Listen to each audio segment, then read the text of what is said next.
Welcome to the Stronger Leader Podcast, home of the hashtag Stronger movement, where we explore the fascinating tapestry of human experience. I'm your host, Tony Cardello.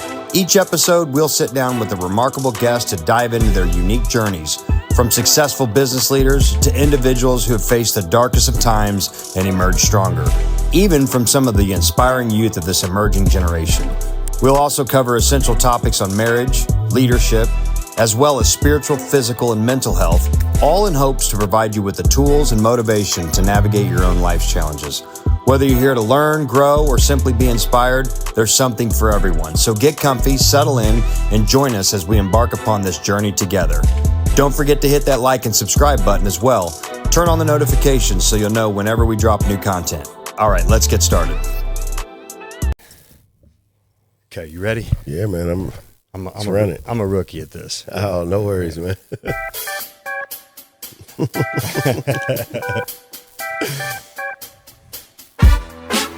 Welcome to the Stronger Leader Podcast. It's your host, Tony Cardello. I'm here with my man, Steve Redmond II, right? Yeah, Steve Redmond II. Yeah. What's up, Big Steve? I'm good, brother. How are you, man? Glad to have you on here, man. Look, this is an exciting show. It's always exciting, man, when you bring another man of faith, strong man of faith. Absolutely. Together. You know, I really don't have anything planned for this other than just talking and really getting to know you because, you know, we've been like around each other for several years now, you know, dating back Vineyard, right? I think I met you at Vineyard, and then it just seems like everywhere I see you, it's always either at church or with your kids or, you know, somewhere like productive where a man should be, right? Yeah, so, right. Yeah, for sure, man. So I've seen all that. So, man, I'm excited to have you on the show. And, you know, listen, man, this is it's an opportunity for you to speak to. So this is a platform to get a message out, whatever it is. You know, this is obviously leadership, faith, bros. Yeah, all up my alley. Yes, all that. Yeah, man. So, man, let's do this. Let's start out. Give us a little background, you know, for me too, because I don't really know you personally that well. Right. So let's talk about, you know, where you grew up, where you're from. To, you know, let's get to where you are now. Oh, man. Well, you know, I'm born and raised Kansas City, and I'm gonna move around a little bit. Yeah, now. go ahead, dude. Get comfy. Now I'm getting comfy. Yeah, get comfy. Born and raised in Kansas City, man. So did a weird swap growing up. I was in the city for a good chunk of my life, and then had some stints out south, and then like I always base it off of like high school. So yeah, that's always say too. Where'd you go to high school? Yeah, in the city, and then went out south for a little bit, like Raytown, South KC area, and then before I went to high school, moved back to the city, and then ended up going to the Rockhurst High School. Okay, and the reason that happened is I had a middle school teacher, and now it's crazy to even think O'Hara High School was right next to my Catholic school that I went to, St. Regis. Mm-hmm. So you were raised Catholic? Not Catholic. I was actually raised Orthodox, but for most of my life I was in Catholic school. Okay. Catholicism and Orthodoxy are like close cousins. Okay. Whatever you want to call them. Very, very similar. And I just thought I was going to go to O'Hara. You know, and we would go to the games, and it was, you know, me and Tony Temple. Me and him went to school together, right? So we were, we're going to go there, and Marcus Walker was going to go there, all these guys. And then we moved back to the city. Mm-hmm. And candidly, and it's still kind of the same, KC most schools were terrible. Sure. And I had a middle school teacher that was like, Rockhurst, you got to send him to Rockhurst. If you send him to O'Hara with those girls, blah, blah, blah. And when we moved back to the city, they were kind of stuck on that. And so I ended up going to Rockhurst High School, which was a very impactful experience for me. And then went to Columbia, to Mizzou, to play football. And, you know, stayed there until 2014. So was you and Tony Temple in the same class? Yeah. Okay. Me and Tony came up. Me and him played ball together, cousins. Since we were like 8 or 9, we played ball together, and you know, like the window. Well, we still played together. I went to St. Francis Xavier for 2 years when he was at St. Regis. Then I moved out to St. Regis. Then we went to Rockhurst together. Then we went to Mizzou together. So I'd love to reconnect with him at some point too, man. It's been a while since I've chatted with him. Same with me. I like Tom. He's moving around. Last time I checked, he was doing like health and fitness for kids in schools. Good. Something like that. So he got on that kick, which is, definitely a need in our community as well. So, but then back to, we were in Columbia for 10 years. Bought our first house. Our 2 oldest girls were born there.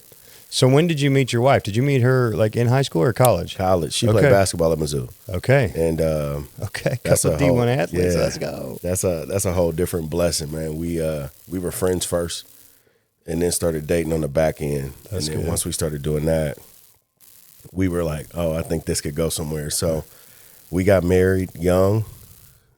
How old are you now, Steve? I'm 39. Okay. 39. Right. I'll be 40 in December. Married for 16, 17 years. Okay. Somewhere around there. Yep. And got 3 girls, 15, soon to be 14 and 11. Okay. And we're close, man. Yeah. We're man. We're in it. And then anyway, ended up in the Northland 2014. And so that was my first time being up north.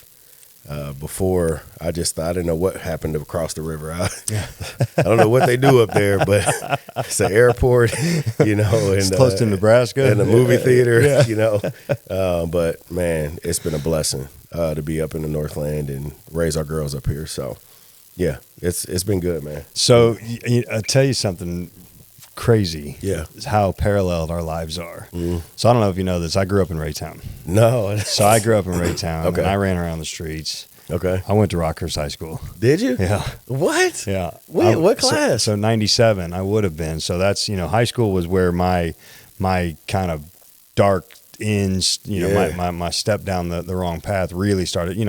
I tried drugs and lost my virginity on the same day when I was 12 years old. Man. So I had, started early. Yeah. But when I got to Rockhurst, there's money at Rockhurst. So we started getting into some designer drugs, you know what I mean? The fancy stuff. Yeah, the fancy stuff, right? And so, I was on the Simone Scholarship. Okay. Yeah, and I was there for 2.5 years. I ended up dropping out. I ran away from home, and then I dropped out of school, and then I went back to school at Raytown. Okay. And then so that's my story. We'll save that for a whole nother time. Well, dude, I was gonna say, man, we'll see how the convo goes. Yeah. Because high school for me was, and I was just talking about this because now I'm back at Rockhurst, and I seen some pictures, and I was like, okay, all right.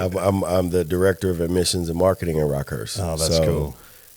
That's been a blessing as far as my profession. That's your full-time job then? Yeah, that's what I do. Okay. And I do some other stuff on the side, but that's my 9 to whatever, 7 to whatever.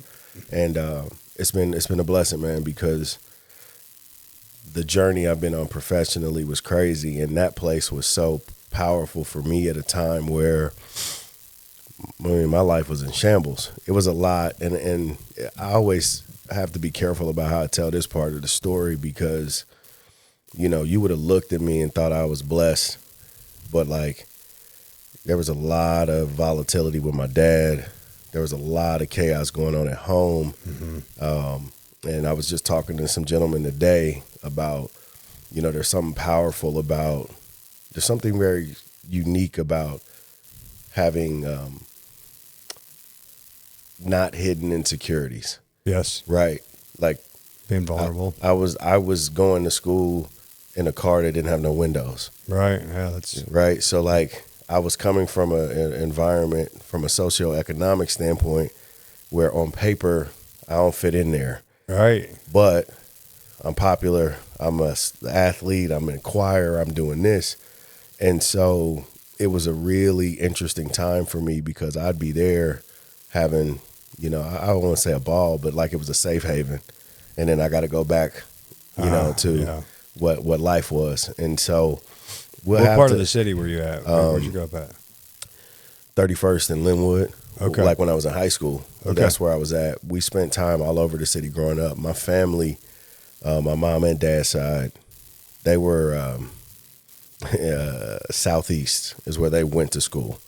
And so we spent some time over there off Agnes, spent some time in the 20s, Prospect area. And I think the guy I used to work with, Keenan Giles, was a big player over there for a while back in the day. Yeah, man. And people don't know the IL used to be like where everybody was at. Right. Southeast, Northeast, Southwest, like all the ballers was there, Central. And then, your school district, the neighborhoods kind of go to crap and it's out of there. So that was Rocker. It's funny, man. I didn't know you were at Rockhurst. Yeah, that's cool, man. That's cool. So, okay. So tell me, so then once you hit Rockhurst, life started coming together for you, and that's where our roads separate, because when I got to Rockhurst is when it really started falling apart. Yeah. So leading up to that, like as a child, and however much you want to go into it or whatever, like what was growing up like? I mean, was it hard? Did you grow up in a lot of darkness and whatnot that's led you to want to be different, lead your family differently? You know what I mean? Were you led the way that you're leading your family now, or was it different? No, I would say no and yes. Okay. And what I mean by that was I come from a family largely of drug addicts and alcoholics. Okay. Did you ever do that? No. Never. I didn't start drinking. I was 21. Never done drugs. But and when you come from places like that, you either are the mirror image of it or you're the opposite of it, in my experience. And so it was so egregious for me when I was young. What I now know is the Lord protecting me. No question. I just had an awareness. I don't know that I wanted my stuff to be like this. Yeah.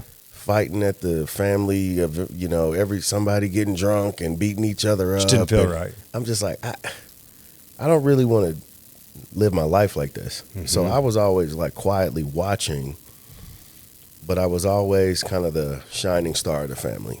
So you got all of this chaos going on, but everybody would be supportive and cool at my sporting events. So what's your sibling? Do you have siblings? I got two. They're way younger than me. I got a brother Ben is 9, almost 10 years younger than me. Okay. And my sister Anna is 11 years younger than me. Okay, so there wasn't a lot of resentment since you were that shining star. Your siblings weren't like hating on you. You didn't, because there was so much age disparity there. And why I say yes and no to your question was, I knew I was loved. Uh-huh. People loved me. They supported me. They gave me the best of what they had. I always had the heart of, I wish they would have did it for themselves. Yeah.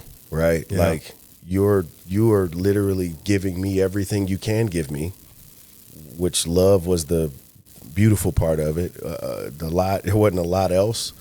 But like, it was like, man, you don't even see that if you would do this for yourself, the family would be better. Love thyself. You know what I mean? Yeah. Like it wouldn't just be the last hope to go do something great. Like, you can change this situation if you wanted to, but it was tough. And the reason it was hard is, when you're in a hot kitchen, you get burned. Yeah. Right. So some of that stuff, as much as they loved me and supported me, was impacting me. Sure. Yeah. Like, absolutely. It was taking away from my momentum this way.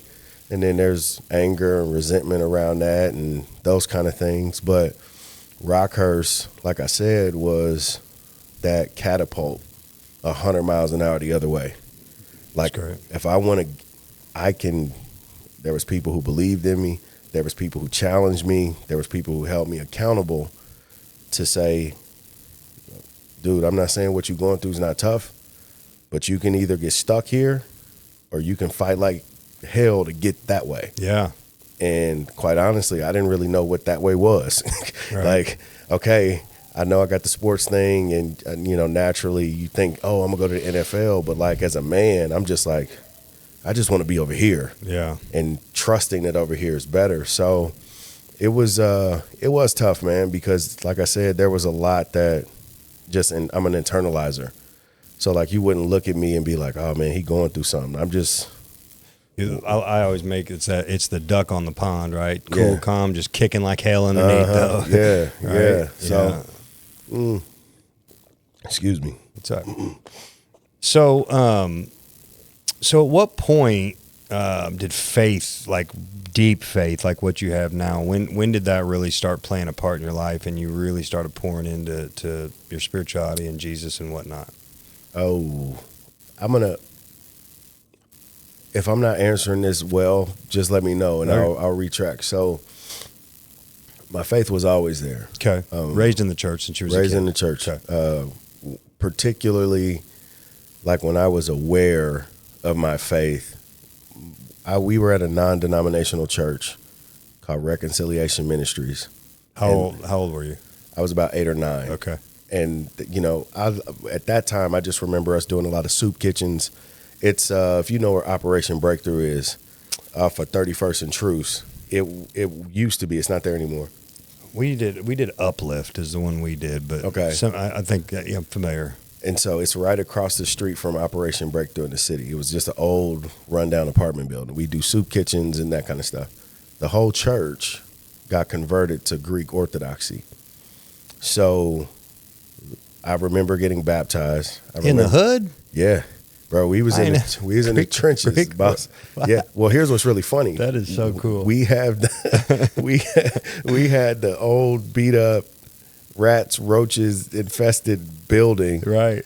And there was a monstrous, and I'm talking about monstrous stone Greek Orthodox church that they had turned into like a health clinic or something like that around the corner. So, but Orthodoxy is a lot of stuff. There's one out south, like 135th, 140th, that's like looks more like a typical Catholic church. Right. We were in we had Rastafarians, Eritreans, Russians. We had this whole eclectic group right in the hood, man, doing that's awesome 4-hour liturgies and walking around with candles outside. It was an experience, and I always was aware and knew God was there. As my life started to make less sense, because from a worldly perspective, you mean? Yeah, like we hear all of these cliche things as believers. God loves you, and you're His beloved, and He's always there for you. But like I'm looking at my life, I'm like, I don't see where He's at. Yeah, right. And I didn't really understand, obviously, human irresponsibility. Right, like the choices people make will impact, and not like He doesn't love you, but like if you don't let God work in your life, He's a gentleman. He's not going to work. He'll just be heartbroken and watch you keep choosing the worst for yourself, right? Yeah. So like I eventually just got really angry and resentful with God, to the point where I stopped going to church. So my dad relapsed. He wasn't in the house. My mom was, responding to that and doing her thing. And there was me and my brother and sister as I'm, 15, 16 around this time. And while I could have just walked to church like I normally did, I just stopped. Right. Because I just felt like, okay, well, maybe this is obviously the hand God dealt me, so I just got to figure it out. And I spent a good chunk of my time never denying He was real, just pissed off. Yeah, right. And there was a moment kind of to where we connect. Did you take Oaks at Vineyard? I did. Yeah.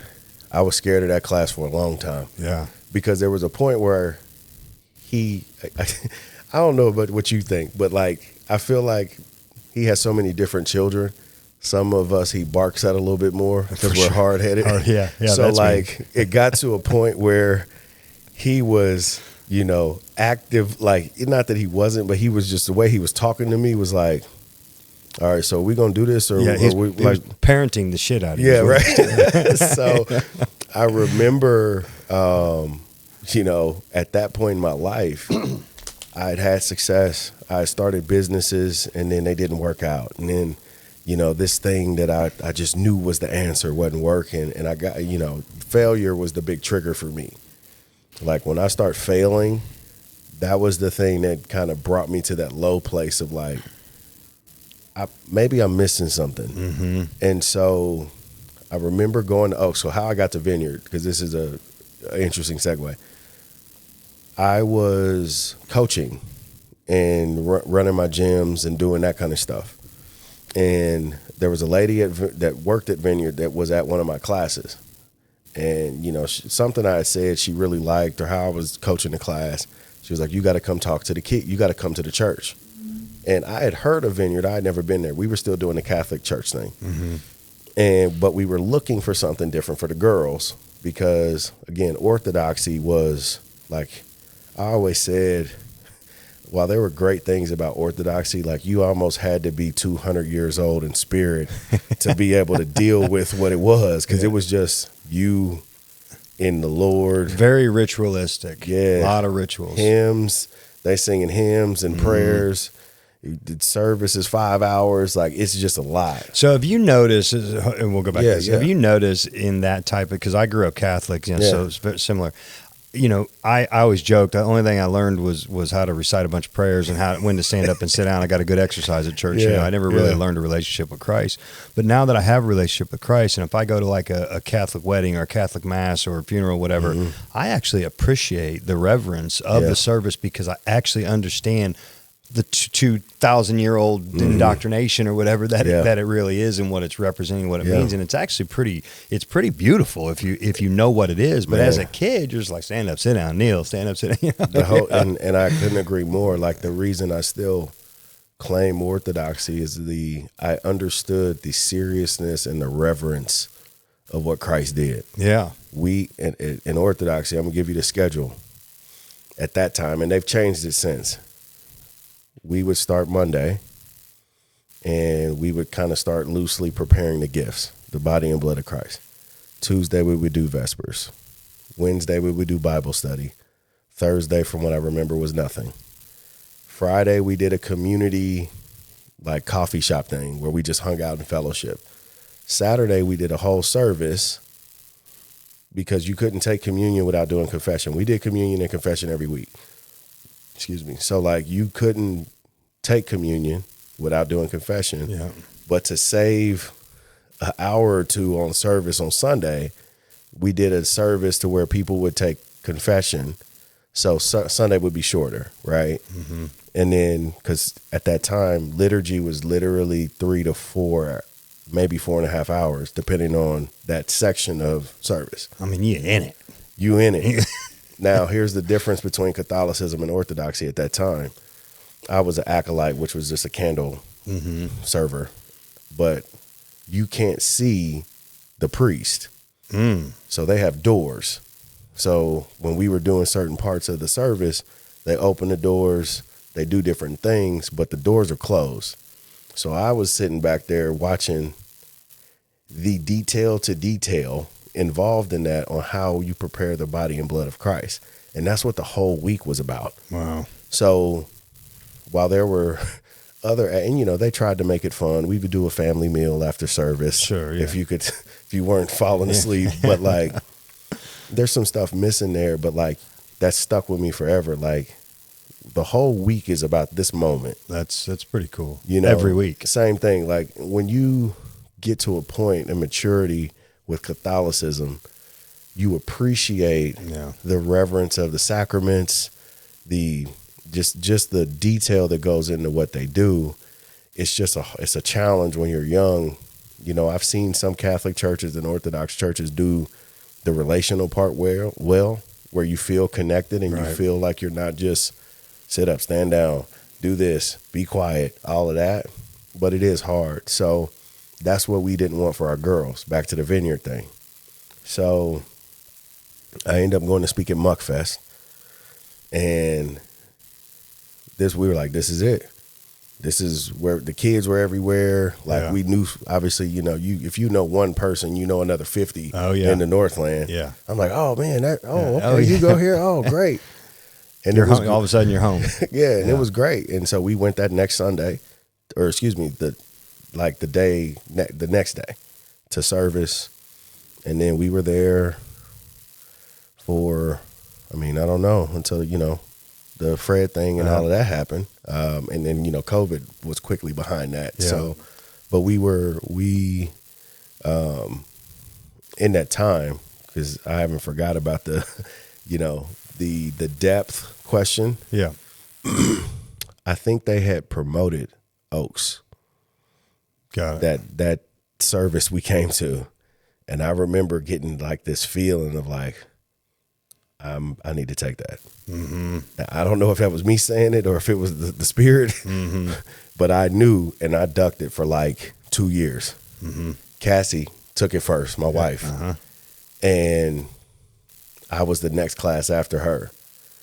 And when we talk about my relationship coming to a head with Christ, and I will encourage anybody that listens to this, like, get there sooner than I did.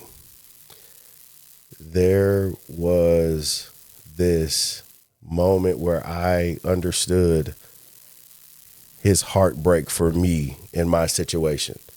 So while I'm screaming and yelling and mad and basically talking bad to God for all of my life about all of this stuff, I remember sitting there and all the guys were around in the you know how they do it. And I remember hearing like, man, like I was heartbroken too.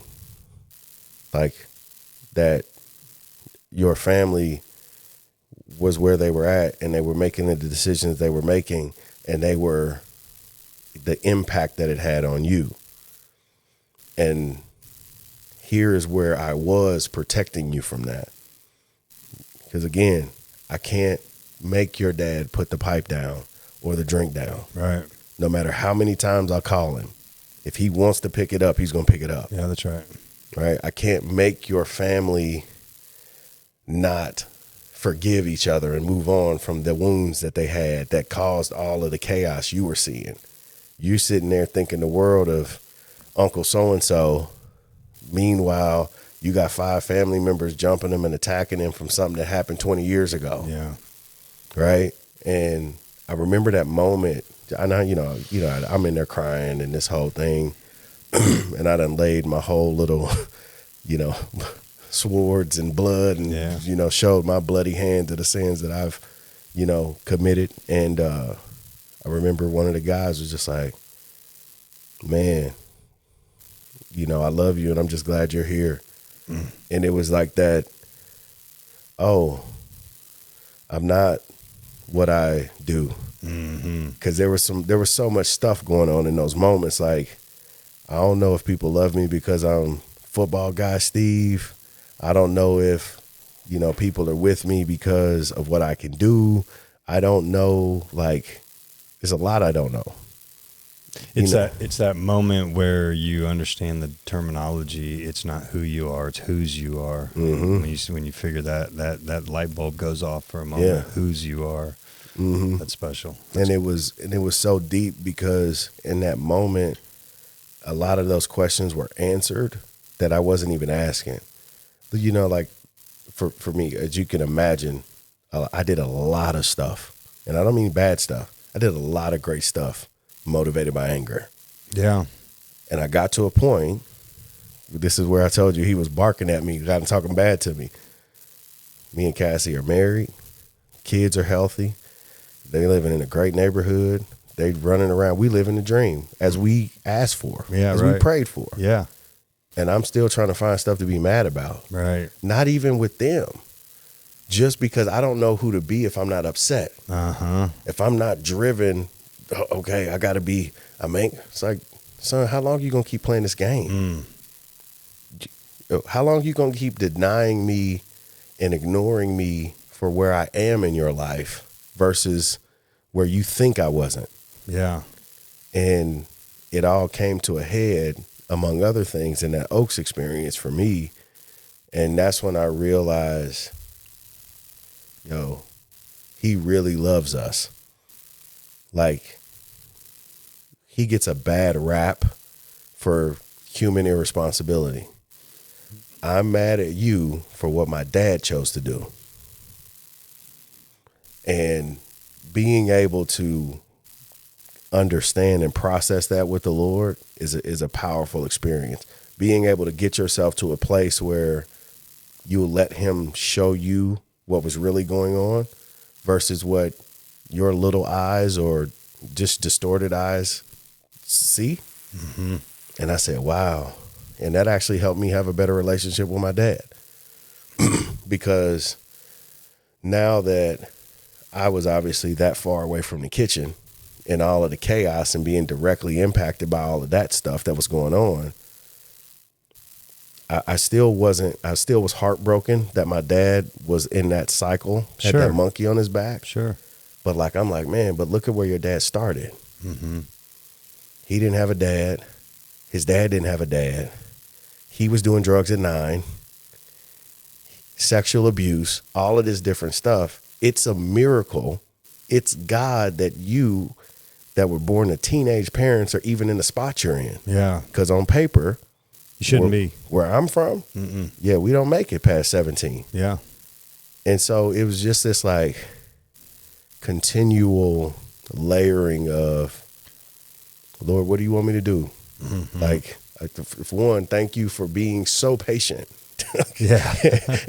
and like loving at a capacity that only you could, because, you know, I don't know if, you know, the dumb, you know, and I say this meaning like the fool, like the naive is worse, or the willful. Like I was willfully in opposition of God. Yeah. Because I was upset. Sure. So for you to be able to just stay in there and say, okay, whenever you're done, I would prefer to do this a different way, but whenever you're done, I'll be here. Yeah. Because there is something wonderful that I have for you that as soon as you're done with your little temper tantrum, we can move on to. And that's kind of where we're sitting right now, man. Every day I wake up and I'm just like, Lord, where do you want me to go? What do you want me to do? Like, how can I serve or help? And, you know, there was a lot of that through my professional career, but I'm able to live some of it out in a different way now at Rockhurst, and I'm excited about that. Yeah, that's cool. So how long you been at Rockhurst now? No, just got there. This year? Yeah, my journey, it's July. I started there. Are you doing anything with the football team?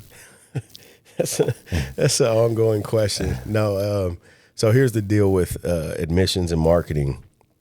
I am my busy season. So it's me and another lady. We're directors of the office. And our busy season is football season. Football season. Of course. And so you can imagine, because what I was doing before this, let me back up. I was at Park Hill coaching football. Oh, okay. So I had this roller coaster of a professional career.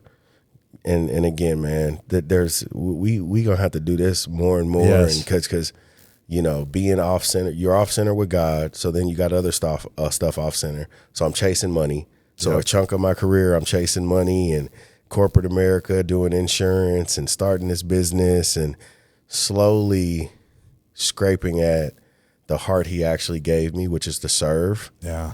But blinded by the worldly stuff. And so I spent a good chunk of time in insurance, was in the fitness space, coaching and mentoring student athletes. I'm telling you right now, we were split at birth, even though I'm 7 years older than you. Yeah, man. Like, and it's wild because I think even there's some synergy around what I think the Lord has me on assignment for right now that I also distorted, thinking it was, you know, I have to move myself out of the way so much it's almost stupid. Mm-hmm. Like, Lord, just pick me up and carry me, because if I try to do anything, I may end up 100 miles in the wrong direction. So, you know, I was in the fitness space. I coached and mentored pro athletes, the little tykes, and then got into general health. And that's where the mentorship piece for the athletes came from. But real estate was my last stint, because I got out of the gym space, jumped into real estate. So for 3 years, 21 to 24, I was in there thinking, okay, this is a big deal for people. I want to serve people.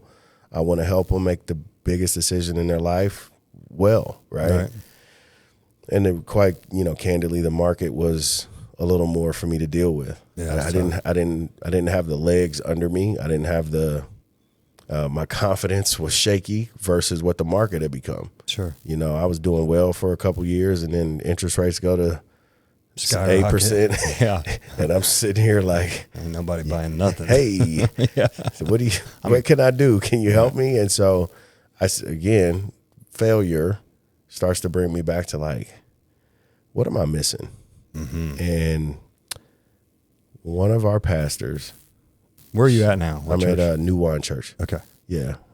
Which used to be Vineyard, whichever one was in the movie theater. Vineyard East. Oh, yeah. The B&B, the one on Brighton or whatever. Yeah. So we're over in Oak Park now. Got a building off of 71 highway and like 79. Okay. And so Grant Bratton wrote this book. And I never forget, me and Cassie are driving, we're out of town, and we're reading this book. And it talks about Adam and Eve working in the garden. And I remember talking about how work was always a part of our story. Like, and again, boom, the light bulb goes off. Well, remember, work only became a part of our story after they sinned. We wasn't supposed to work at all. Well, right. That was part of the curse. It was part of the curse. But what I mean was, like, in my mind, you know, they had to name the animals. They had to tend the garden. Yeah. So they were just, we just getting fed grapes and chilling. So I had this, like, thrown off view of work. Like, work was always taking me away from the thing. And, I'm missing. I'm not on mission.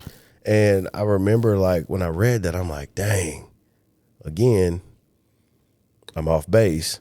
So then my mindset went to, if I had to go to work every day for the rest of my life, what field is that in?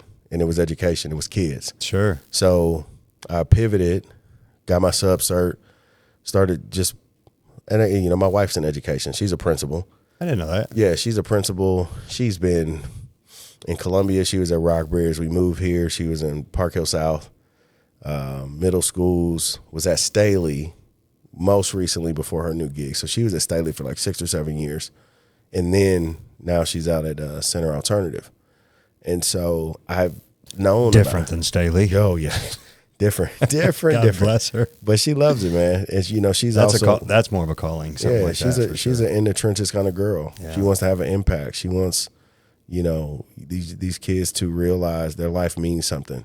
Yeah, that's so cool. You know, so she's loving it. And it was funny. So, like, I'm on the sidelines, and I had a brief thought about being a teacher when I was first at Mizzou. But, you know, one of few that went to college. I don't know what I'm doing. I'm just, whatever. Yeah. So I'm like, all right, cool. I started subbing. Knew elementary wasn't the answer. But got to go to school with Evie, see what her vibe was. Went to middle school. Lower end of the threshold, but could do it. High school was definitely my speed. I did high school ministry, young adult ministry at Vineyard. So I'm like, okay, I know that's a fit. Opportunity ended up being in middle school. So spent a year at middle school in Park Hill School District. And it was a blessing because it was literally, when I'm telling you, like, God designed it to where he forced me to sit and work through habits that were terrible from before. Mm-hmm. I sat there every day. I had one kid. I was responsible for one young man. And I essentially was a mentor. I just followed him around all day. I didn't have to teach a full class of 40, but we were in it. Mm-hmm. So I got to see what the job was. Wow. And every day I woke up like, yeah, I could do it. Yeah, I could do this. Yeah. And so walking up the street, fast forward a little bit, get through the school year. Because I'm like, middle school every day, I don't know. The football coach is up the street from me. He's like, hey, man, what's going on? We just catching up. There's a spot open for Park Hill football to coach. Loved it. I said, oh, okay, cool. Yeah. And I would love to be at the school. That was a goal. One of us be at the high school with the girls. Mm-hmm. It just didn't think it would be me. Yeah. And so I was like, oh, okay, cool. And then, you know, we were talking about different positions that came open. And so I was going to get certified to teach. I was coaching football. And then some of my guys from Rockhurst, you know, that brotherhood is strong. They called me and was like, hey, man, a couple of positions opened up. And, like, you're the first person I thought of. And I'm sitting there like, wow, I'm not trying to do this again. I just want to be wherever the Lord wants me to be. Yeah. And one of my good friends, shout out to Nick Johnson, man. He was like, dude, I think, and me and him talk God all the time. And he's like, bro, put your name in the hat. Worst they can say is no. And if it don't work, we'll just get back to the work we already doing.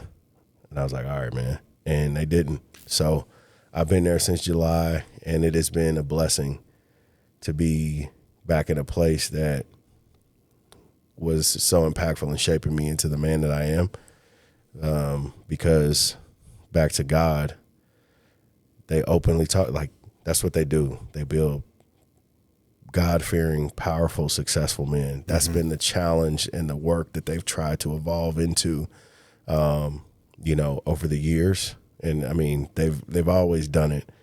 You know, I know, you know, at the time you were there, you know, that was, you know, sometimes people will say, well, I don't know, it was just more about rich folks. And it's like, well, you know, this that's work. Back to the human error part. I made the poor choices because I look back. You know, that's the part of my, you know, when I tell people, listen, I tell them my story and the blueprint to my success. And what I tell them is, but please don't build your house the way I did. Right.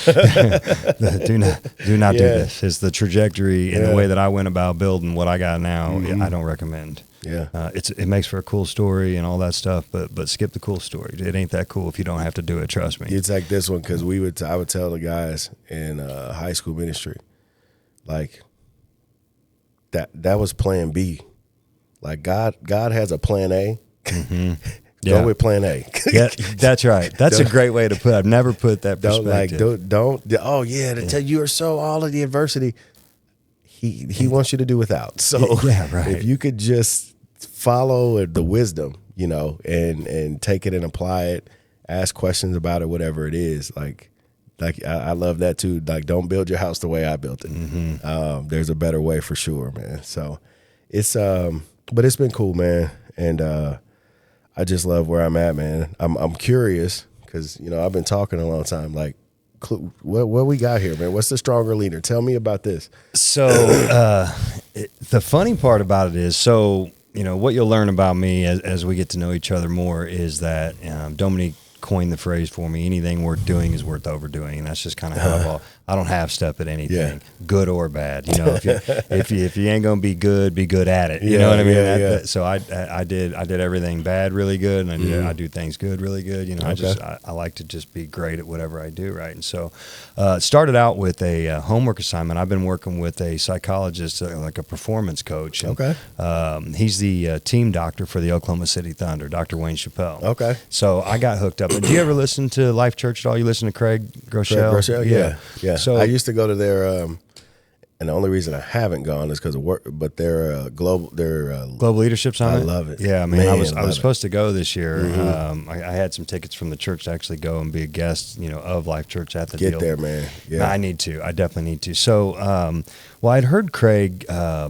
I don't know, a couple of years ago, talk about going to see a therapist because he was going through some serious burnout, right? Some professional burnout. And I kind of was at a little low point in my life where I was going through that. What am I doing, man? I'm not serving, I'm working. Dominique always has to give me perspective. Like, you know, just because you're in a secular job doesn't mean you don't get to do the Lord's work, right? 100%. And in fact, you're more called to be in a secular position and do the Lord's work because there ain't many of them doing it, right?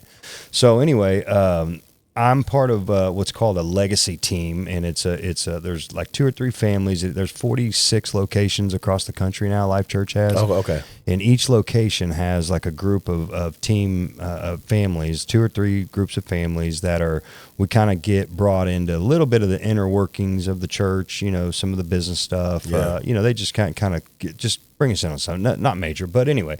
And we meet every year in Oklahoma, and they do it up really nice, and it's cool. So I met Pastor Jerry Hurley, who is in charge of like the culture of Life Church, and I sat next to him at this dinner the first year that we went. Okay, and he's like one of Craig's right-hand men in the whole scheme of everything, right? And so he and I have gotten to be pretty close, and he kind of turned into a pastor for me, you know, and I would call him a lot for things, and he would pastor me through. In fact, he came into Kansas City and actually spoke to my leadership team with the auto group for us, right?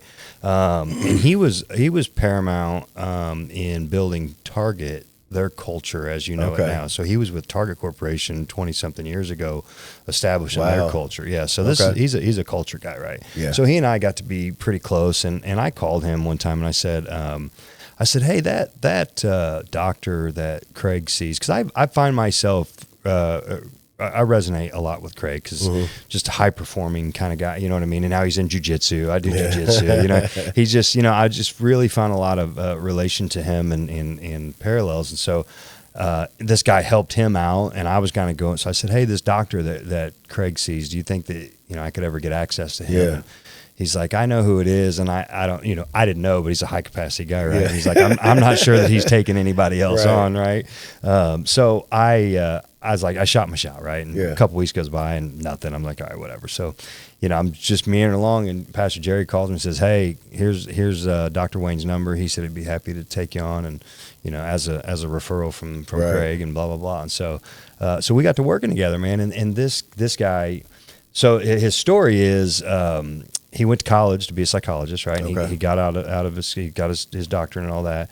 And then, like any young kid getting out of medical school, he's got student loans just piled miles high, right? 100%. So he tells his wife, he says, hey, I could probably, they didn't have any kids at the time. He said, I can go to the military for 4 years and probably get this debt taken care of, get the student loans paid for and all that. So it was a plan, right? So he went in the military, and 26 years later, he got out. That's how they did you. Yeah. So he at the end, he ended up being like one of the Pentagon's leading experts on suicide prevention. And he did a lot of work with the special forces, the SEALs, the Berets, all, he did. So anyway, so his pedigree was big. So here I am. I'm just like honored. This guy's taking little old me on. You know what I mean? I consider myself a SEAL sometimes, in life. But so anyway, meeting with him week after week, and he's helping me grow my leadership because I'm over 4 dealerships, and then my wife and I own the med spas. And, I'm a natural leader anyway, right? And so I thrive in that area, and he's just helping me grow personally. So. One of our calls, he said, all right, here's what we're going to do today. We're going to write down all the leadership traits that when you walk into your business, what do you want to be known for? Like, what do you want to represent? What do you want, as who you are? So we wrote a bunch of words down. We're on the phone. I'm writing down. He's writing them. And then he said, all right, here's your homework. I want you to take all these words, and I want you to form an acronym. Something that you can remember. That way, you boil it down, get it reduced here. And so I said, all right. So first thing I did is I went to Facebook, and I put out there, hey, if anybody has had any experience with me in life, no matter how you know me, give me one word that best describes me. I did the same thing. Yeah. I love it. Go ahead. Yeah. So I get a bunch of cool, that in itself was cool because I had a lot of people respond with some really cool words. I'm like, I felt highly regarded, you know what I mean? It did make me feel good, hearing all that. That wasn't the purpose of it, but that was the byproduct, you know?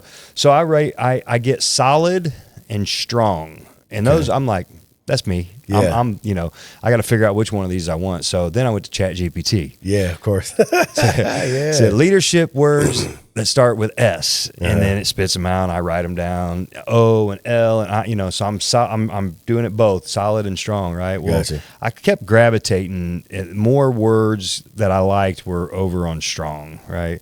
So I muscle through this whole thing, and I get down where I got it figured out, except I got 2 R's. I got resilient, and I got relentless. Yeah. And I can't figure out, those are both, those are me, right? Yeah. I'm relentless and resilient. And I looked those up to see if they were the same things. They kind of feel like they're different. Right.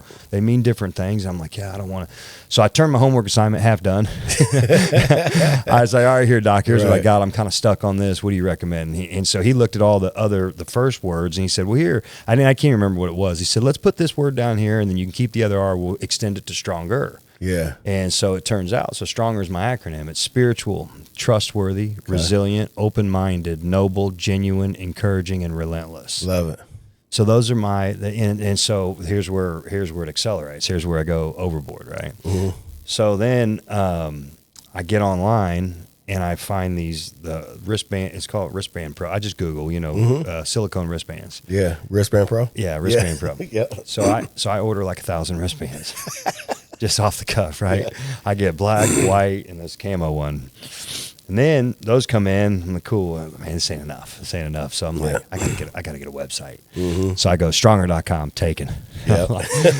So I get on GoDaddy, and search the domains, and I'm going through all these different domains and plugging a bunch. I can't come up with nothing. And finally, the Stronger Leader was available. It was available. I'm surprised by that. Right. So then I got the Stronger Leader, and then you see at the bottom, I put the TC for Tony Cardello, right? Mm-hmm. So I buy the website, the Stronger Leader. So I start this business, right? And I call my attorney that helped me form all my entities for the med spas. And I said, hey, I want to do a 501(c)(3). I want to do a non-for-profit. Yeah. He goes, why?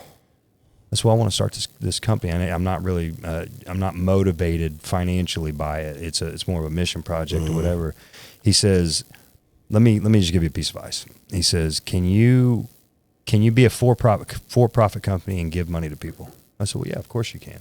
He said, okay, you will be more scrutinized. He says, doesn't your wife drive a nice car? So yeah. You live in a nice house? Yeah.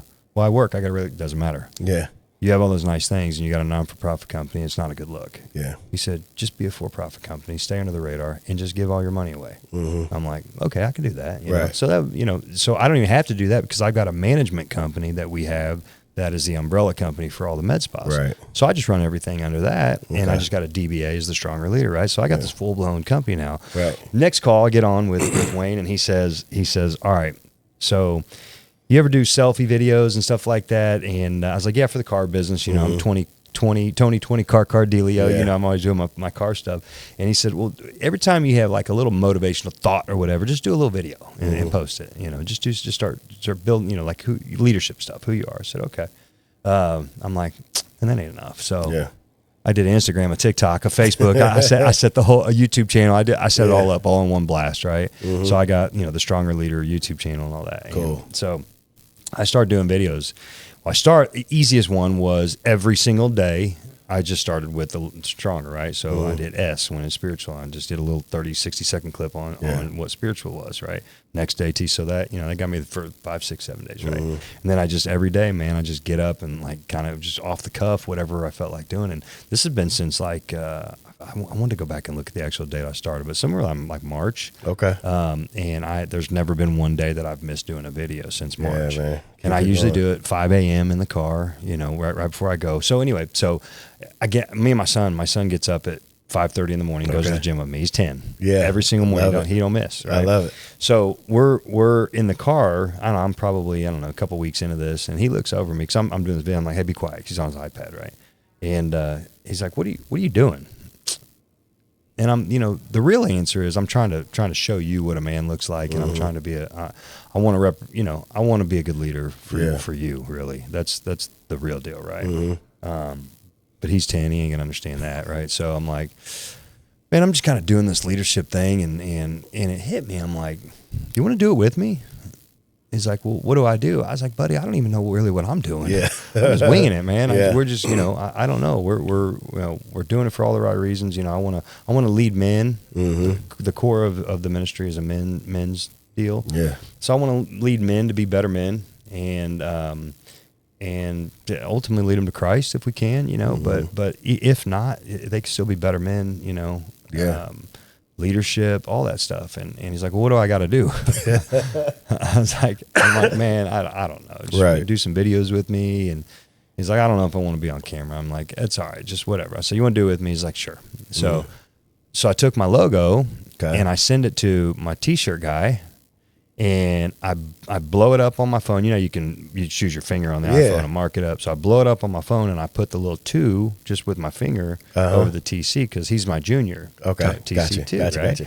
So I said, hey, do me a favor to the t-shirt guy. I said, before you print those t-shirts, I want to add this 2 to it, just something that looks like this. Send me a mock-up. Well, he just kept it, the 2 that I drew, and it matches the font. That's cool, man. You know, so it's just kind of cool how it's all just coming together. I know, man. And man, we just been faithful and obedient, and I don't know what God has me. I know that He wants me to do something, right? Just stay moving, stay busy, and He'll give me the opportunity to speak and talk. And so the first speaking engagement I had was with St. Pius High School. Anthony Simone invited me because he kind of knew what I was doing. And actually, I went and had coffee with him early on. I said, hey, this is kind of what I'm doing. Yeah. I don't know where I'm going with it, what it's leading me to, but you're a man of faith. And, you know, if you have any ideas, anything I could do.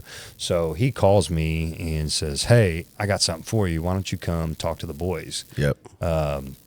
Because I had went the year before, 2 years before that, and went to his football retreat and talked to the boys and just shared my story. Yeah. Right. My drug addiction, overcoming all that. So this was more leadership, men, this stuff, right? He's, why don't you come talk to the boys again like you did a couple years ago? And so that was my first like public speaking, right? Right. Well, then one of the guys that works for me, he's one of my finance guys. His son goes to Lawson, and he's like, "Man, I want you to do that for my son's football team." Man.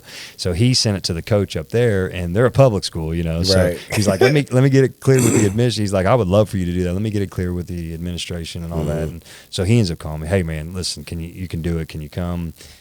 So he said, "Yeah." So I went and spoke to the Lawson football team. Love it. And then there's a buddy of mine, Travis Leiser. Do you know Travis? Yeah, okay. I know Travis. All right. So Travis and Courtney. Yes. Yeah. So Travis, me and him became good buddies, and I'll say this is a God wink. I'll make this connection. It's really cool. So Travis works for Whiting Turner, and he works for the environmental health and safety. For safety. He travels the country and goes to these different sites. Well, Whiting Turner has the contracts for Google. They're building all the Google data centers across the country, right? Last month was Suicide Prevention Month, and just the leadership stuff and mental health, and it all just kind of ties in. And there's a guy by the name of Philip Kelly. Philip Kelly used to be the chaplain for the Chiefs. Okay. And he had a fallen from grace with alcoholism, and that's a cool story too. That's going to be on here at some point. Philip's cool cat. So he had already been working with Travis and Whiting Turner for several years, and they wanted to kind of bring me in to just add some fresh look, fresh talks. And so him and I kind of did a tag team deal. I flew out to South Carolina spoke at this construction site. It was just an amazing experience for me, and I got to speak to their executive leadership team for Whiting Turner, and then I spoke to the trade partner leaders, for all them. And then we were supposed to talk to the whole construction crew. They pull everybody into the pavilion, and we spoke to them. So we were supposed to have 3 meetings. We ended up having 5. They kept pulling us into these other meetings. Like, hey, come up. We want you to come speak to these guys too. And so it was pretty cool, man. And then so Travis is telling me that I don't know where these gnats are coming from, man. Just had the bug spray. I hope it ain't me, man. No, man, I just had the bug spray. I think it was from this trash that was over here. So we went out there and did that deal and came back, and now that's catching some traction. They're wanting us to come out. I was supposed to they wanted me to go to Portland yesterday and today, and I'm like, man, I just can't turn around that quick. 100%. I gotta run these dealerships, and that's my main job. So that's cool, man. So I get to I do the podcast came along. So man, it just keeps developing, and Steve, I don't know what I'm supposed to do. I just know I'm supposed to do. You know what I mean? And I just keep praying and putting my hand up and being stepping in, even if it's uncomfortable. And that when I was in South Carolina, I had a really cool moment, man. I was getting ready to leave, and I said, man, I got down by the bed on my knees and prayed, and I'm like, why am I here? You ain't got me all the way out here in Monk's Corner. I was in Monk's Corner, South Carolina. Oh, wow. Yeah. You ain't got me all the way out here. That's where Stephen Furtick's from. Yeah, right? I know. Yeah. For nothing, right? And so I said, just bring me the person that I'm here for. Right. All these talks, right? All these meetings and everything. Then the last day, this young kid comes up to me. He's like, "Hey, man, your story really inspired me." And he's like, "Man, he just drew some energy off me, right?" And he's like, "Yeah, I've tried to commit suicide a couple times lately, and I just connected with him, man." And he said, I said, "Well, tell me a little bit about that. Like how that happened. Like what'd you do? Like what was your mode? Shoot, drugs, what?" And he's like, "No." He said, "In fact, it's kind of a crazy story." He's like, "That's how I knew it wasn't my time, because I went out to the highway. I was going to lay on the highway and get ran over." Oh, Lord. Right? Yeah. So I said, he goes, I waited for the cars to go by, and I went out and laid in the highway. He said, I laid there for an hour, man, and not one more car came by. Man. He's like, I just got tired of laying there, so I got up. He said, the minute I got off the road, the car started coming by again. I said, "Brother, you're supposed to be here." Yeah, man. You're supposed to be here. I said, "Well, I don't know what this isn't an accident, but I'm Jesus loves you." Yeah. And that's all I knew to tell him at that moment. It felt like cliche, but I was like, man, Jesus loves you. Are here for a reason. God's not done with you yet, and you got a purpose, man. So let's figure that out. I was like, what got you there? And man, this is he's not a grown man. He's a young kid, but he's an adult. He's on a construction site working construction, right? And I said, what got you there, man? What are you missing in your life? I said, I know that it's Jesus probably is a big part of it, but what do you think worldly? What is it that's causing this? He's like, man, I just want my mom to love me. Yeah. And I was like, dang. This dude, right? Yeah. Construction worker, like, Yeah, big dude. Yeah. Yeah, and he's like, I just want my mom to love me. And I'm like, wow. you know, to hit me like a ton of lead bricks. Like, man, that's, and for me, I'm not educated. You know, I dropped out of high school. You know, I'm intelligent. I'm gifted with some intelligence, but I'm not book smart and all that. But man, what I am is relational, right? Yeah. And I understand how to love people. And I think that that's what my calling is to pour into people so that they feel loved, but also teach them and show them how to love, how to be in relation. I think, and that's where this whole, my leadership component comes in. It's not really to raise up people to be bosses of companies. Right. I want to teach people how to be in relationship with people, and that will elevate your leadership. You know what I mean? Yeah. Whether it's your home, leading your home. And that's what I try to, that's really what I'm not necessarily targeting men that are leaders of companies or something like that. I'm just trying to target men, period, because all men biblically are called to lead. Whether it's your home, your friend group, your sports team, yourself. Yeah. Right? Yeah, man. Like so to that's my heart is to pour into men to be courageous and be leaders. You don't have to be bosses of 300 employees to be a leader, right? Yeah. And so that's kind of where we're at, man. So I love it, man. And I guess the reason I ask is very similarly, you know, I don't go places by accident. You know, like my journey, a little bit of the journey I shared with you, like I'm not an accidental guy. Like you hitting me up isn't an accident. Nope. You know, that's my wife, actually. You know, like she told me we were going through the list. She's like, Steve. I'm like, what do you know about Steve? She's like, I don't know. He's just a godly man. You need to have. and here's why, you know, I want to affirm you in what you're doing, and bless you in that and support you in that, because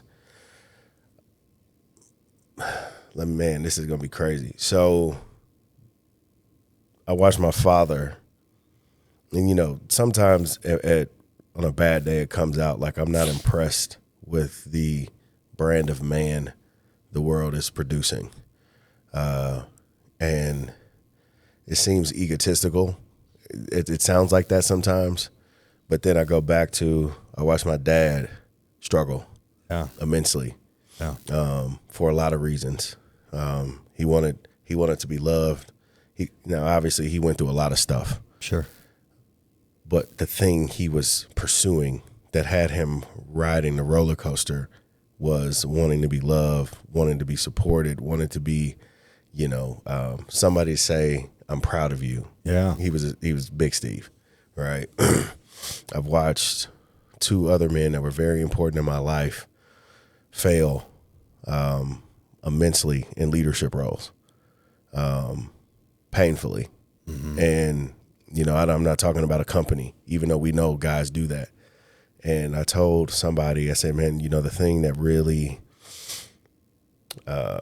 fires me up, you know, and I'm on this kind of like Thanos-like mission on the same thing, on the good side though, because it's like there's nothing more dangerous than a man that's out of control.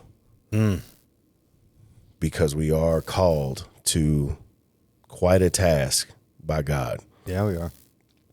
And the real strength of a man is to understand what he's calling you to, and to realize that how you do that well has nothing to do with bravado or big muscles or any of that. Not to say you can't have that, but loving your wife, taking care of your home, being a steward in the community, right? Like what that requires is humility, which shows the highest amount of strength when you humbly carry yourself when you could be a tyrant.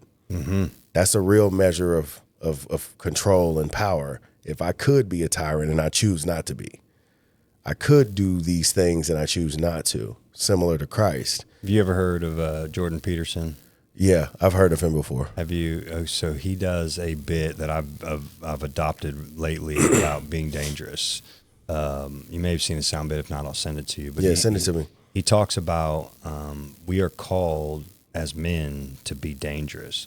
Being dangerous and not being violent, being capable of violence. Oh yeah, yeah. Being capable of it, right? Yeah. Because, and he went on to say the The man who wields the sword but keeps it sheathed will inherit the earth. Right? Yeah. It's not, you never, and I taught this to the high school kids, the boys, I said, it looks like this, right? A guy wants to fight you. Brother, I'm not going to fight you. I'll pray for you, right?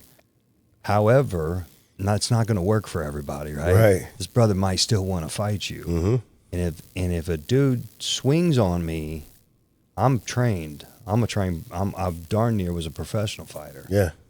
I'm gonna put him down. Right? I'm probably gonna put him in a chokehold because I was MMA, rear naked choke, and right as he's going out, I'm gonna tell him I still love you, and I'm gonna still pray for you. And if you try that again, I'm gonna introduce you to Jesus personally. Yeah, man. Right. Yeah. But you don't. It's not. I'm capable at that point because I can protect. I can protect my family. 100%. I can stand up, but I'm not going around imposing my will on people because I can. Right. Exactly. And so that, I'm heavily. Send that to me because the thing for me is when I say the brand of man, what does God produce versus what the world produces, and when I say I'm affirming you is because that thought that I was just sharing with you about the men that I've seen struggle immensely. I said, Lord, if you want me to do something, just again, don't leave it up to me.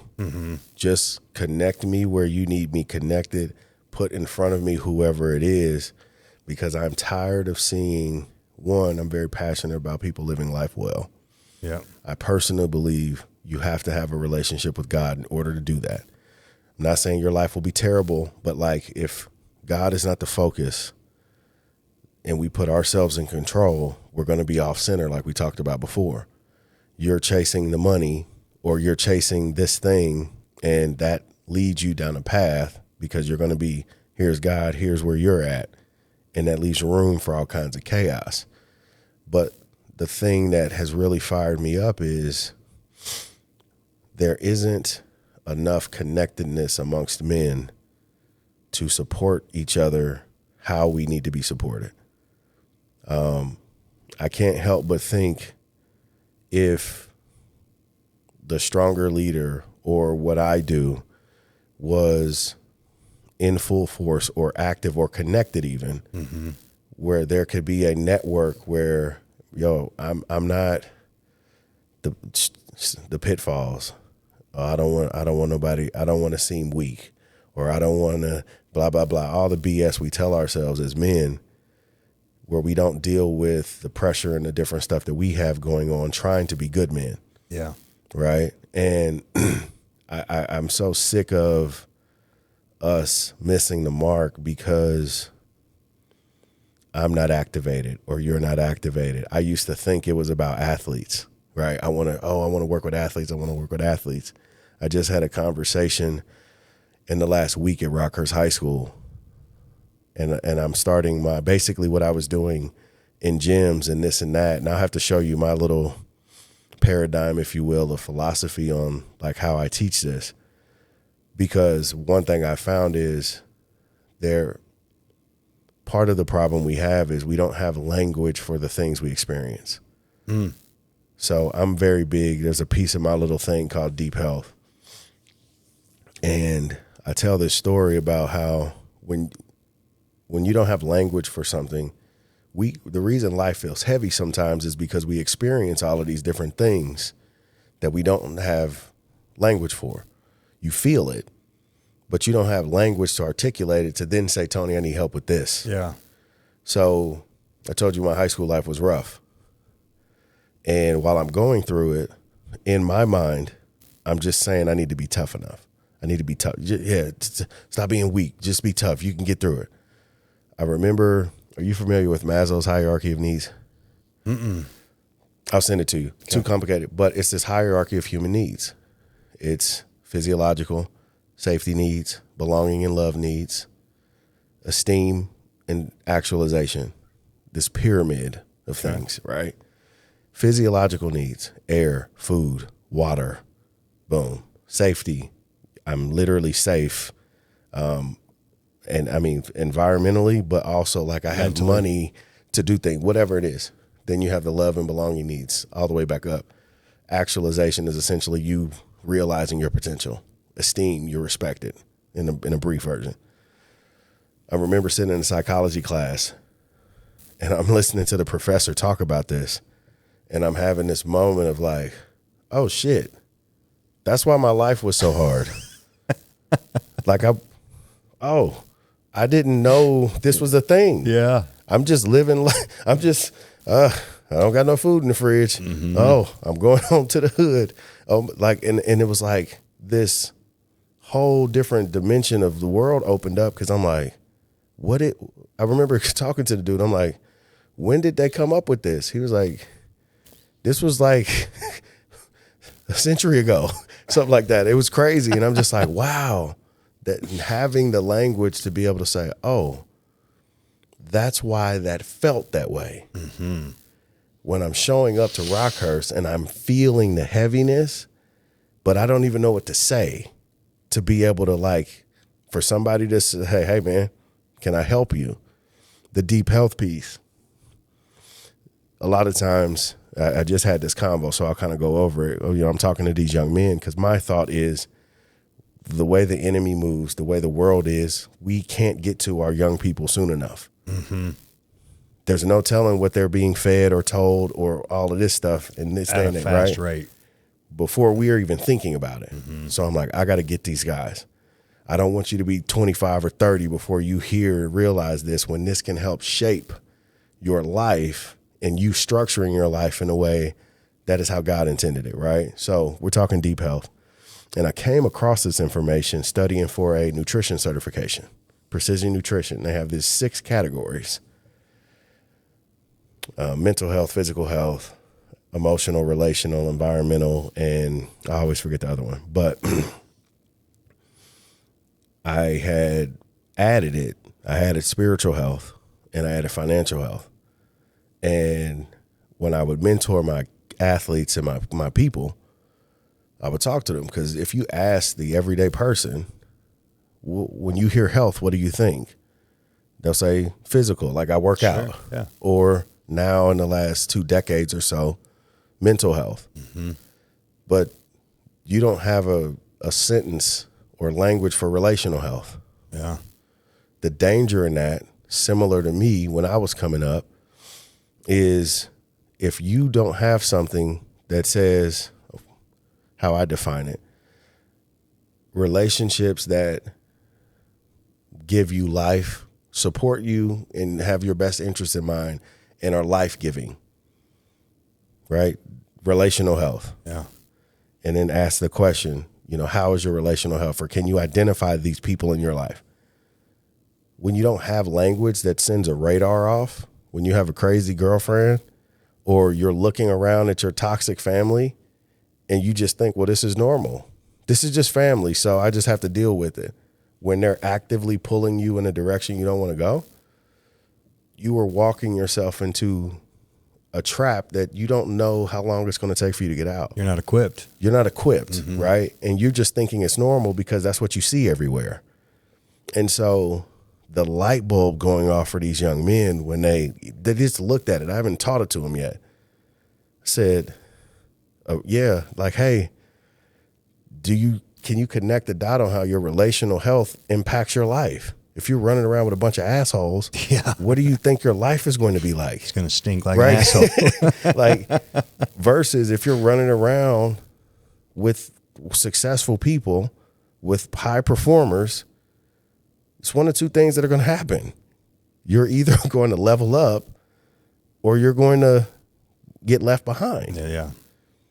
But at least you now have something that says, when I walk through my day-to-day life, if I'm running with that dude and that thing comes up where I'm like, I don't know if this is the guy. I don't know if that's the girl I should be.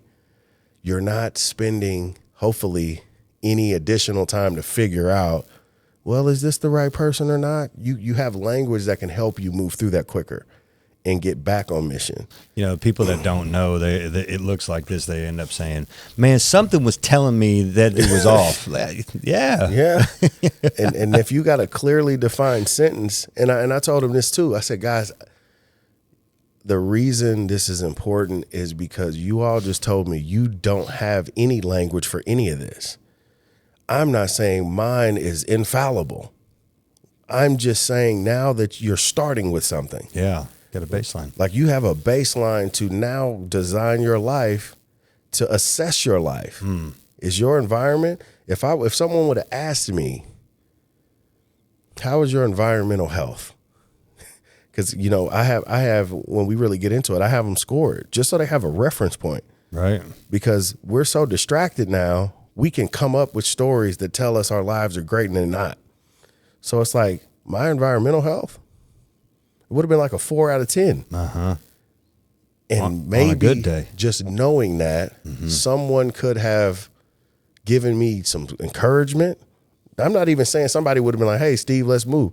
Just the encouragement. Yeah. Just the lift up can be enough. That word you gave that young man, right? That's where we're at as a society, and that's where we're at, especially in the population of men, is like, I'm looking at their, you know, I have them fill out a Google form. Because I tell them, I do a whole spiel. I say, I don't want you to follow me. It is very important that you understand who I am in my heart for what I'm trying to do before you just say, yeah, I want to go. That's not a good idea. Right. Who's in front of me? What do they stand for? And then you make a decision on if you want to follow. You know, it's so funny as you articulate that. The Dr. Wayne that I was working with, the very first part of our talk was him telling me who he was, his background, and for that reason. Yeah. I want before you, because I'm some doctor, some professional doctor that's going to give you advice. Before you take advice, you need to know from which angle I come from and what belief systems I'm grounding my instruction from. Yeah. Right? First of all, he follows Christ, right? Number one, right? Then all of his years, and so it was. You know, it's not just I'm a doctor, yeah, right? Yeah, so that's and it was wild because even that, like when you think about how we interact with each other, I was like, you might listen to me talk and might not like me. I'm happy for you because you figured it out. Yes, you didn't waste 5 hours of your life you can't get back trying to figure out if you like me. That's why, and I'm giving you permission. Now I'm good, coach. Trust me, I'm not losing no sleep over it because that's a win either way.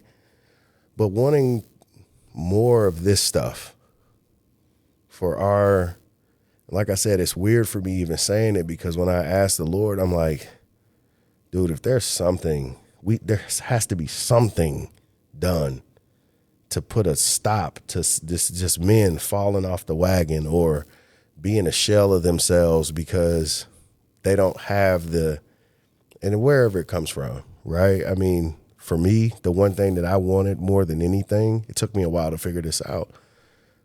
I was heartbroken my dad was a drug addict. I never got to do the, you know, accountability and the this and that and all of these things. Like at the time where I needed it, he wasn't there. Yeah. Right. So there's a big gap. And then there's him trying to keep showing up to be daddy when we haven't closed the gap on some of this other stuff. Yeah. And it's like, dude, I want accountability. I want people to hold me to my word, not just, dude, whatever you want, Steve. I don't know what I want. Right. That's part of the problem. I'm 17. Like, Yeah. If I don't have to figure something out the hard way, give me the wisdom, right? And so watching these young men respond and say, you know, I'm just happy that this group is happening, and I'm happy that we'll be able to do, you know, learn and grow together. And, you know, God is obviously a big part of what we do at Rockhurst. So it's like, you know, being able to figure out how to live a healthy lifestyle in this community of guys, blah, blah, blah. And I'm like, okay, Lord, I'm going to keep going. Yeah. You know, because I like that response alone tells me this isn't me thinking I'm a genius. This is like a read on these young men need it. We need it as men. We need to know there's other godly men out there, godly, successful men that love their wives and their families, and they're held to a standard that isn't the world. Yeah. And that encouragement that comes with that. Because, again, it's tough as hell to be a Christian, a true one. when you look at the word and you see what he's actually wanting you to do, that's harder than anything. Oh, I can't just pop off at the mouth at whoever I want to. I got to actually think before I speak. I got to actually do, like, it's crazy. So my buddy Big Mike that was on. Have you ever met Big Mike Morse? You know Mike? Not by name. Okay, Not so by he was name. on my very first podcast, Okay. and we became friends at the gym 2.5 years ago. So we were both in the sauna together, and he was 375 pounds. He's down to like 250 now. Oh, wow. But we were in the sauna together, and he had this big old anchor necklace on, right? And I was like, "Hey, what's that, man? What's that about?" And he's like, "Oh, it's my anchor, God." And I'm like, "Oh, cool, man. Where do you go to church at?" He's like, "Oh, man, I don't really go to church. I got my own relationship with God." I was like, "Oh, that's cool. That's convenient." Yeah. And he looked at me. He's like, that's "What?" easy. I was like, "It's just convenient." I said, "I get it, man. It's inconvenient to get up on Sunday morning after you've been working all week and take an hour out of your day. I get, man. You don't want that. Yeah, just keep that relationship with God, bro. That's good." And he's looking at me. He knows I'm being sarcastic, right? And so I just kind of started pouring into him, right? And he ended up going to church on Father's Day, and I don't think he's missed ever since for like 2.5 years. What you guys? He goes to Life cool, Church, and he's just his life has just taken like this upward trajectory. It's crazy what the Lord will do, man. Yeah, so that's been fun. The high school boys piece of it. So our student ministry or our ministry, the youth ministry at Life Church is called Switch. I don't know if you've heard of it. So Switch it's all middle school through high school, right? Okay. So our youth pastor at the time. Q, young black dude, right? Cool. So he used to throw parties in college, and you know what I mean, college football player, and he gave his life to Christ, and that whole thing, right? So he could throw a party, right? Yeah. And he's like, "Hey, man," we met, and he's like, "Man, I need you to start coming to Switch and serve, man. These kids need you," and blah blah blah. And he knew kind of who I was from the church, had a little influence, a little swagger, And I'm like, I don't know, man. And I kind of had a heart that I thought I wanted to do prison ministry because I went to prison. I was in a maximum security penitentiary in Leavenworth, right? I didn't know that. Yeah. Yeah. So that's a whole part of the life story. Yeah. So I always want, and I keep getting, because Beauty for Ashes. Yeah. I wanted to do that. And I kept getting railroaded for either schedule or couldn't get into the prison or it just wasn't happening, right? Man. But I realized that I wanted to go do prison ministry because I wanted to go back in there and feel validated to those guys. I was under the disguise that I was doing good, but I knew I really just wanted to go in there and I wanted them to see me. Not that any of them would know me, but I wanted the inmates to see me doing good, right? But for my own good, not for theirs, right? I kept saying, I want to go in and show them, give them hope, and God knew my heart. God knew my heart, So He just didn't let it happen. So He puts me in. He brings me in, and I just kind of fell in love with the student ministry, And so at first he's like, you go to the high school guys, right? Work with the high school boys. And so we would go to church, they play around in the lobby in the beginning, and then we go into service, and they have their own little like church service that was, kind of more relevant for them, right? For the youth. Half the time I got more out of it than they did. So for me, it was just like I got to go to church because it's on Wednesday nights. So, we're going to church on Sunday, and then I get to go to church again on Wednesday night. So for me, I'm getting church 2 times a week, which is good. I needed that, right? And so we break out into small groups, by grade and by years and stuff. And so I ended up with the high school boys, and man, I just started like gaining some traction. I'm like, okay, all right, this is. I get it. And it came to light. I'm like, you know what?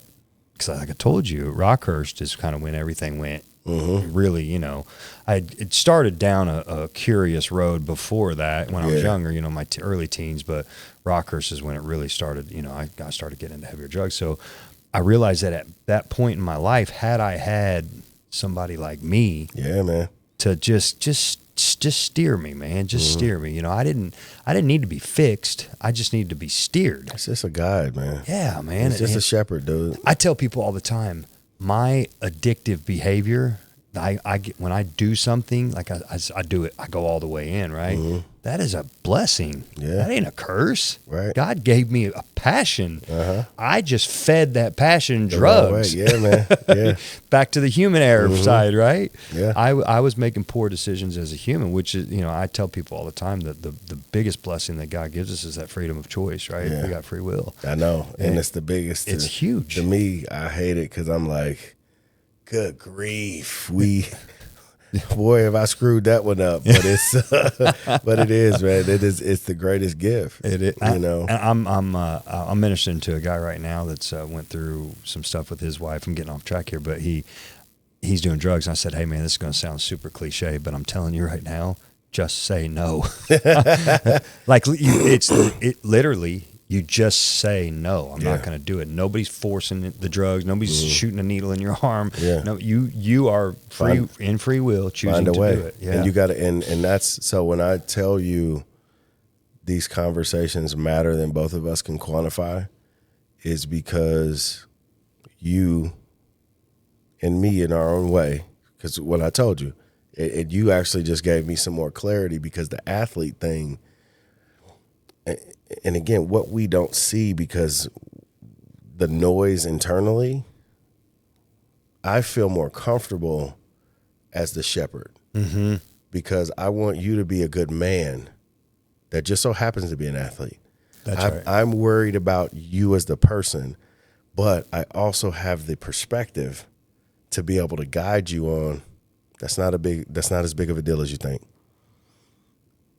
Let's see it this way, or can we redirect that energy into something productive versus, these guys, despite how the world will tell them, they don't know, right? Just like you and I didn't know, right? And there's so much being fed to them. They still need to be led and guided, right? I'm not trying to strong arm you. I just want you to know you got somebody, and maybe this is the thing that we need more now than ever. Dude, I just want to see you win. There's no agenda with me. Right. I just want to see you win. I want to see you, so you can, sadly, you can take this wisdom and throw it out the window. I just want for you what the Lord wants for you. Like, I want to be the guy that I wish I had. Yeah. That would have been like, actually, I know what you just said, Steve, but let me challenge you on why you're saying that. What are you mad about? Right? Like you said, that young man, I just want my mom to love me. I was so mad at God because I couldn't understand what the hell was going on in my life. You're saying you love me. People keep telling me that, but I don't see it. Someone help me understand. Not saying it would have changed anything, but I know it would have maybe made things a little smoother in my thinking, which obviously drives the actions, man. So I'm excited about what you're doing for sure, because it's from the angle I see it, it is necessary. Yeah. The more godly men and the more shepherds that these guys can see. That's another thing. The stigma of a Christian man, I think we need to change. Yeah, and I think it's so I was 112 pounds my senior year of high school. Oh, that's surprising. Right. Yeah. So I wasn't at that time. You would not think that I was being built to be an imposing figure of a man, right? That I don't know. You just it's God's sense of humor, right? Yeah. He's building you up, right, and making a way for you, because I think the part of the irony, the worldly irony in what I'm doing is that I'm tatted up with prison tats. I got this big beard. I'm imposing. I'm a big dude. Yeah. If I have my RBF, my resting bitch face, right, I look like I'm pissed. My daughter will ask me, "Yeah, you in a bad mood?" I'm like, "I'm good. Yeah. I'm just chilling." I hear that all the time. Right. And so little did I know that God is preparing the way for me to redefine what we see physically with our eyes, but really what it is, spiritually and emotionally and mentally. I always tell people all the time, hey, listen, don't get it twisted. I am sensitive. I ain't soft. Yeah. Right? I will cry while I'm choking the shit out of you. Yeah, man. Right? I just got a hoodie that said saved, not soft. Yeah. Did you get it? I ordered it. It's coming in the mail. It's nice, dude. Yes. I got and here's why that's important to me, because that was a part of my journey. because, and I had to really get in the Word. I had to really get around people, and Vineyard was very impactful in this. Studying the Word, understanding it, seeing what's there, what's not there, meaning the words on the page have deep meaning. Mm-hmm. The words that like you can't see on the page have deep meaning. And when I started to identify my characteristics, the characteristics he gave me in the Bible, that's when I really started to realize, oh, I'm not that I thought I was an accident, but like I have a place in the kingdom. David was in the wilderness killing animals with his bare hands, right? Mm-hmm. You have all of these strong leaders that are in the scriptures, similar temperaments. Yes. Right? When you look at Peter, Peter, the Thundercats, what they call it? That boy Peter was running his mouth nonstop, right? Like you see all of these things where you're like, oh, well, if I'm not docile and I'm not sitting on my hands and just saying, it's like, no, actually, God didn't call a whole lot of them to his he was calling the wild and the rambunctious and the strong people. Moses, people don't give, there's a great leadership book that I read, and I can't remember if I read it with Roger Wilson or he gave it to me. But when you realize, and I encourage any leader, I will send this to you when I get home. I'm going to take a picture of it and send it to you. You talking about somebody being in the trenches of leadership. Moses was the first.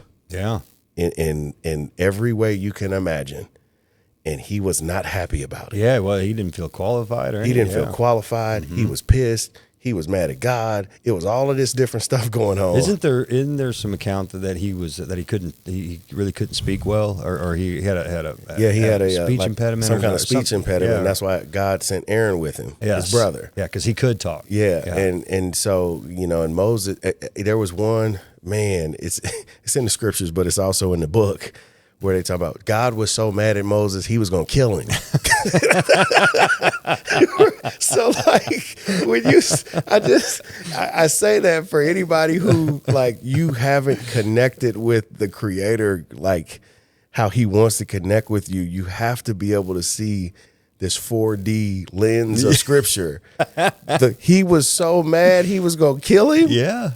Jonah was the relationship Jonah and God had about doing going on assignment. Like, I promise you, guys, women, like he has made us exactly how he wants us to be, but we have to be with him in order to be who he designed us to be. That's right. Right? Like, and we got to stop disqualifying ourselves.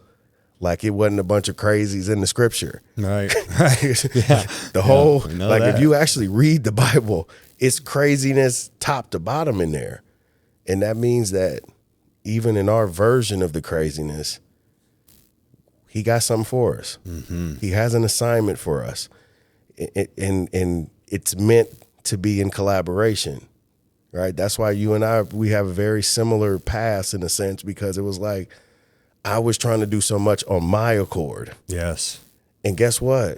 You'll win a little bit by yourself. Yeah. But you're going to burn out. You're going to fail. You're going to mess something up. Who knows what it's going to be until you realize, okay, you actually know some stuff, God. Let me shut up. And right. Go ahead. You show me where you want me to go and let me do what you made me to do. And, the world will be better for it, man. So I on that note, so lately, because I obviously lifting weights, I use a lot of weightlifting analogies. And I talked about this about getting aligned with God and the whole phrase of bear my yoke and your burden will be light, right? So if you've never deadlifted 400 pounds before and you go to pick that bar up, you probably won't be able to move it. Right. And it's going to be, or if you do, it's going to be extremely heavy, right? Mm-hmm. And if you start conditioning and you align yourself correctly to you get your body posture right, you train correctly, your nutrition's on point, you start aligning yourself with the purpose of lifting that weight. Mm-hmm. You will lift it one day, right? But make no mistake about it, it's still 400 pounds, like every it was time. the first day you tried. Yeah, every time, right? And that's what I try. People get this misnomer that you become a Christian, you walk, and then things become, life becomes less heavy. Right. Nah, man, it's still 400 pounds every day. Yep. Every day. And in fact, I would go as far as to say once you become a Christian, it probably becomes 500 pounds. Yeah, it multiplies. But Stephen Furtick said it. He said the proof of the power and the presence of God is not in the absence of attacks, but it's the ability of the believer to withstand them. Yeah. Right?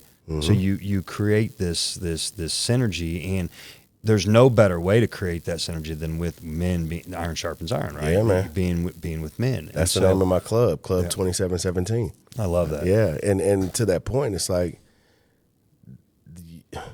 when you become a believer and when you walk that walk, the real thing you find is you have peace in the storm. It's different. You have calm. It's supernatural. You have awareness. You have this sense of understanding that, yeah. And again, I'm telling you, it's in the scriptures. Mm-hmm.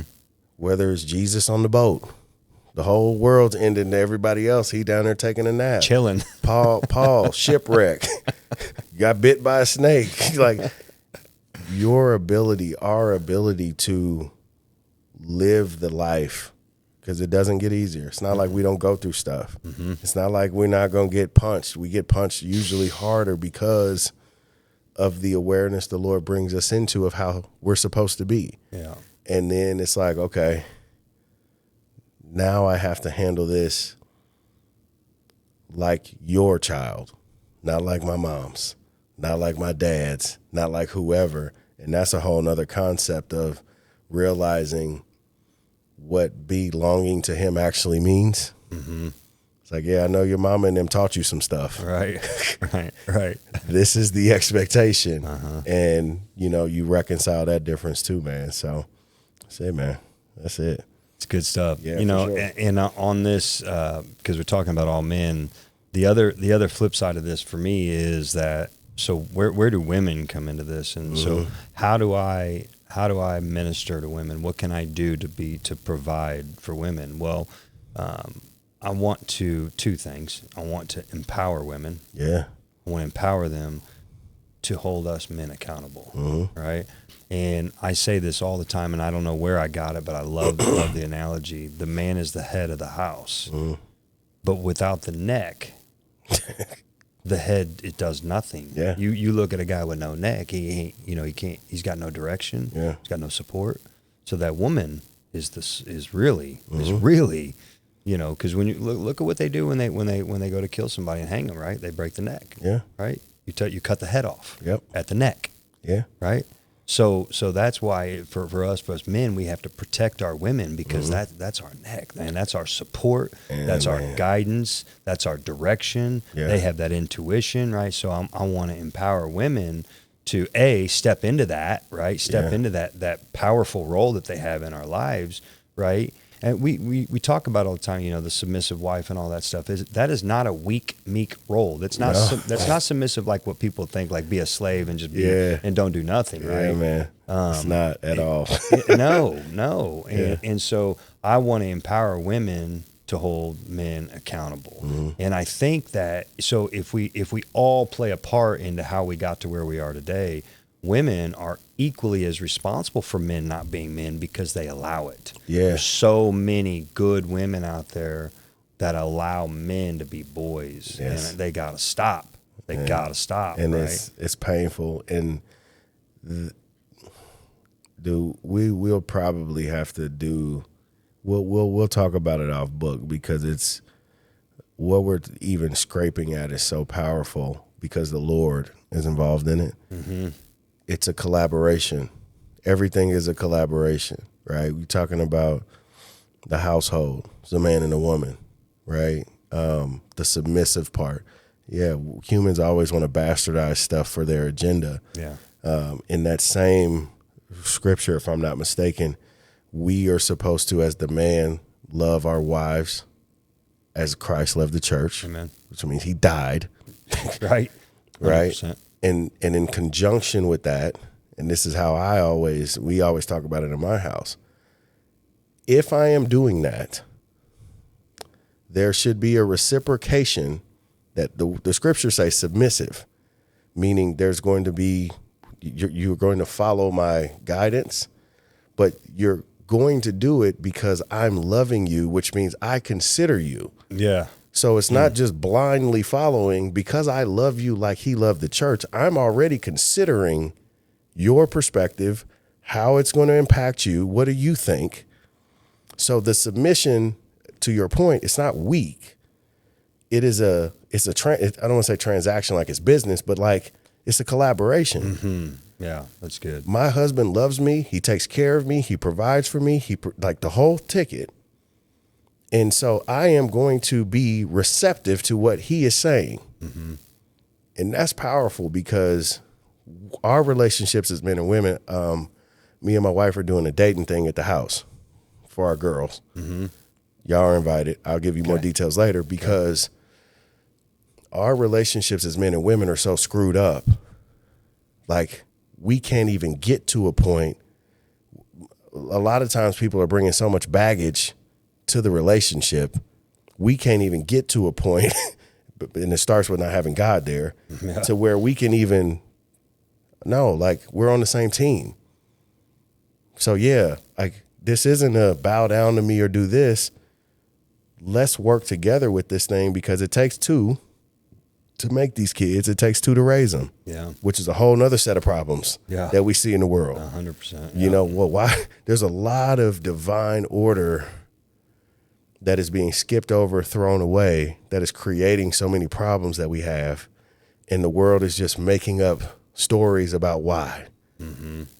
Well, there's a reason why men that come from a single parent home, particularly moms, act a certain way. Absolutely. That's right. Like, it's not stereotype. It's just fact. It's just fact. There's a reason, right? Because women are a certain way.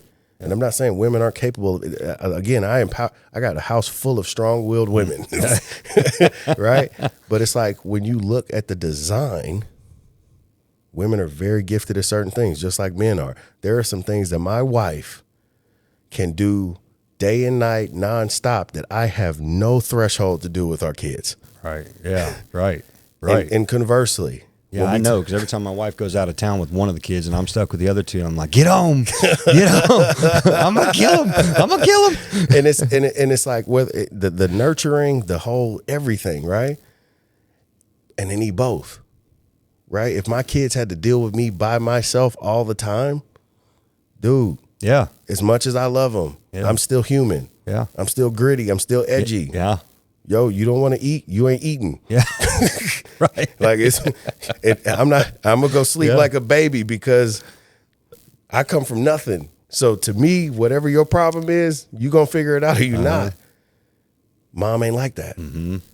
Mom has a way of doing that and dealing with that. And I ain't even saying softly, like different way to handle that whole situation. Nurturing. We need both. 100%. And it starts with what you're saying. Are we loving each other and supporting each other how God intended? A lot of times it's not the case. Right. A lot of times we getting so much tension and so much ego. Men is trying to make the wife submit. Women is not wanting to listen to their man because their man ain't doing this, or that, or the other, or who knows what. And I ain't even talking about like grievances where something really happened. I mean, just so you talking to some people. And I'm so glad me and Cassie, as risky as it might be or seemed, like we got married young and we had the sense enough to want the Lord involved at 23. Cause like I listen to some stories now and I'm like, how do y'all have the energy? Yeah, I know, right? To be going at each other's neck like this all the time. Good grief. It's funny you say that because I look at all that I do in business and just, I'm writing on my book right now. Mm-hmm. The podcast. I run 4 car dealerships. Yeah. We got 4 med spas. We got 3 kids in competitive sports. Mm-hmm. So people are like, man, how do you do all that? Like, man, I got the energy to do it. And then I stop and think about it. because, and it really hit home for me the other day. There's this guy on social media, and his page is called School of Hard Knocks, and it's this young kid. And, he's interviewing people. Interviews the billionaires, getting out of Rolls Royce and stuff like that. And I keep seeing this repeated answer. What's one piece of advice you give to your younger self or to somebody starting out in business or whatever? And I keep seeing, pick your spouse. Mm-hmm. Make sure you pick your spouse right. Pick your spouse right. All these billionaires, they're not giving them financial advice, business advice. Pick your spouse right. And that, man, so then I start looking, if I had to worry about what my wife was doing while I'm at work, man, ain't no way I can get done what I get done. Dude, think about it like this. And it's in this particular example, we see it everywhere, but it hit close to home because some of my guys I know, you got these NFL guys, NBA guys. Life is in shambles. Yeah. You going to court, you done got with who knows who, your whole household in shambles. You can't even live out the dream right with the gifts the Lord gave you. And I ain't saying all of them are godly. I'm just like, dude, that is step one. Have some wisdom about that part. Yeah. Because that's how important it is. Who you building the house with. Because there's nothing worse. Back to that piece.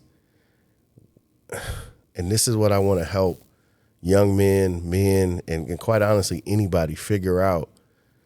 Stop missing these divine principles for bullshit. Yeah. Yeah. Your peace. Stop sacrificing your peace for something that's for fleeting. A piece. For a piece, right? Yeah. Like stop sacrificing your peace for a piece. You're so blind in what you're doing. You're chasing all of this stuff, and you ain't got no peace, and you can't even pick that up. Like that's because you're right. Like, yeah, if I'm out here doing all of this stuff, and I gotta get distracted or spend energy worrying, where's my wife? What's she doing? What's going on?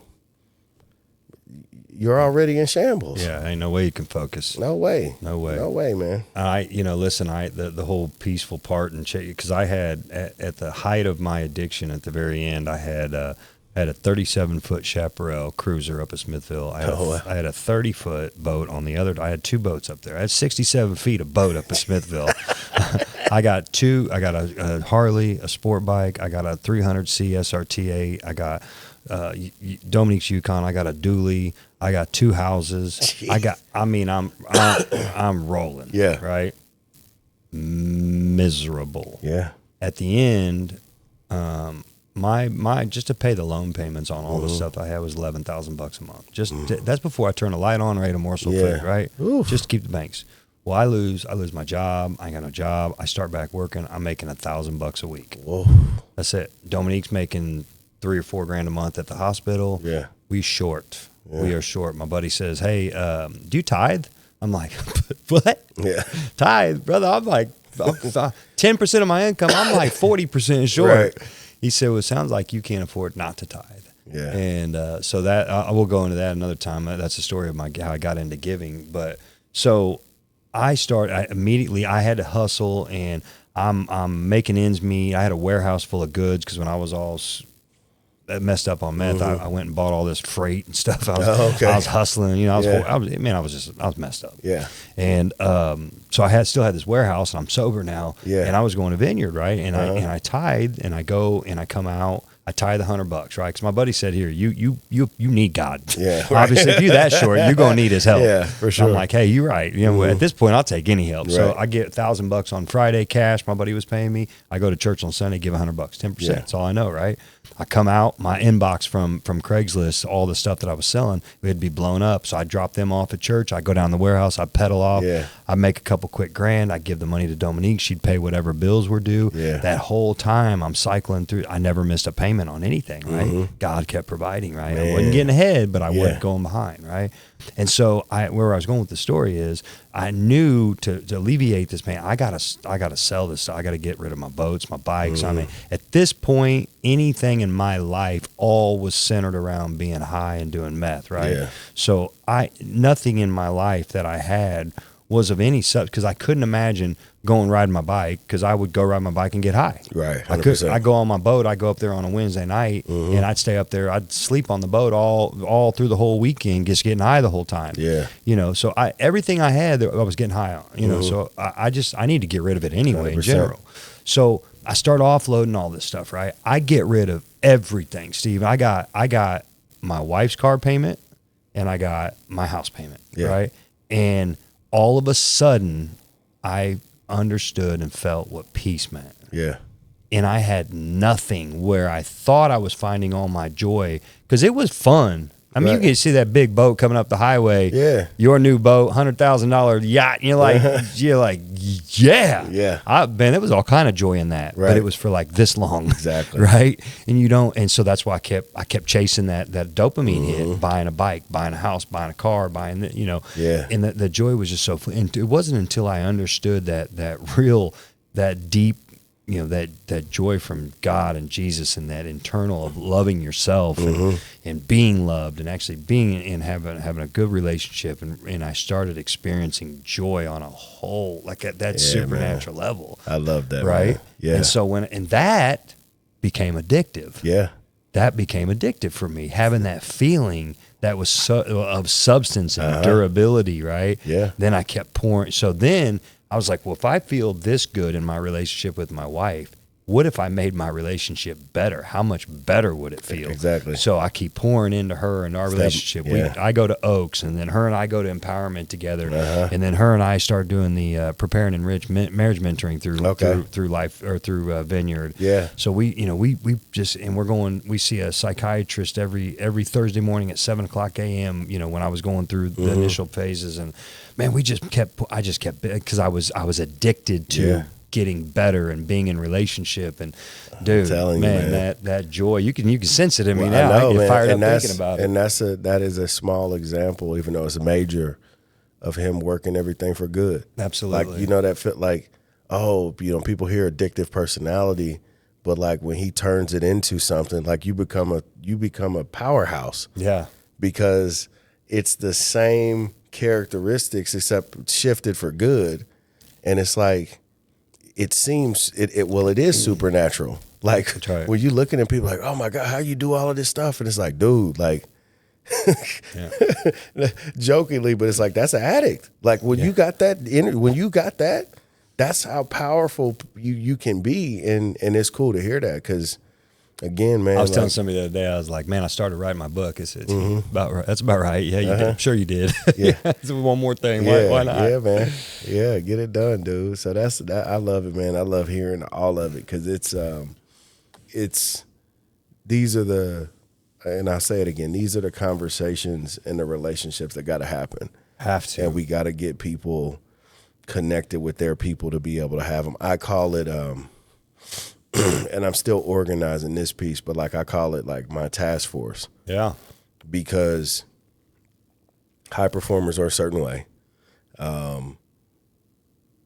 Testimonies are usually similar because of territory. Like you've been in certain places and you've had to come out of certain places, and that makes you a certain way. So like being able to have that unit of guys or girls, like whoever it is, is critical, because I was thinking about this on the way home from work today. There's some guys at my job that are seeking out that same thing. They just don't have the word for it. That accountability, that support, that, yo, man, let me run something by you real quick. That, hey, I'm needing some help with this. And it's funny because it's like, no, dude, that's natural. Like, of course, you just had a new baby. Yeah. I'm glad you're asking some questions, or just talking to someone that's further down the road gives you some sense of peace. Like, oh, I can make it. Yeah, man. And this is actually how he designed the plan. Yeah. We should be in community with each other. You should feel like you can talk to me and say, yo, here's what's going on. Do you have a word or wisdom or something for me so it can go well, versus the silo? You know, isolation is the devil's strongest tactic because that's our weakest point. Men are weak alone. Yeah, and he got a lot of people isolated. You know, our whole society is currently breeding isolation or self. Yeah, that leads to isolation, and it's like, again, trying to help people break out of that to realize, no, man, like there's another version of life out there that's actually way better. I even get times like I'll be in a rough patch or whatever, and Dominique's like, "Mate, call somebody." I'm like, I just don't feel like I got anybody I could call because because I'm a business executive, and I we got everything going for us, right? Nobody wants to hear my problems. You know what I mean? Yeah, I know what you mean. And it's not true. Yeah, it's not true, man. Yeah, it's like, yo, what's up? Yeah, because I mean, honestly, your real people don't even see it like that. It's just right. Tony calling. Yeah, that's right. You know what I mean? Like if you got the right people around you, like no matter if you got 50 yachts or big hot, like it's just like, yeah, what's up? You know, and I think it is a challenge for sure for us to get to that place. That's very real. Like whether it's perceived or it's a real situation. Like, man, who am I gonna call? I ain't really talked to nobody in a while. Like that's the thing that would always get me is like I am actively on overdrive connecting with people because where I hate the word trigger because it's not like the stigma of the word trigger, but like one of the, maybe it's a red flag that I've missed was I start worrying so much about I'm a futurist. So I'm like looking this way and I just miss. And so there's stuff that I miss just because I'm in my own world and in and out with the Lord and I'm dreaming and thinking and blah, blah, blah, blah, blah. And it's like, damn, I ain't talked to,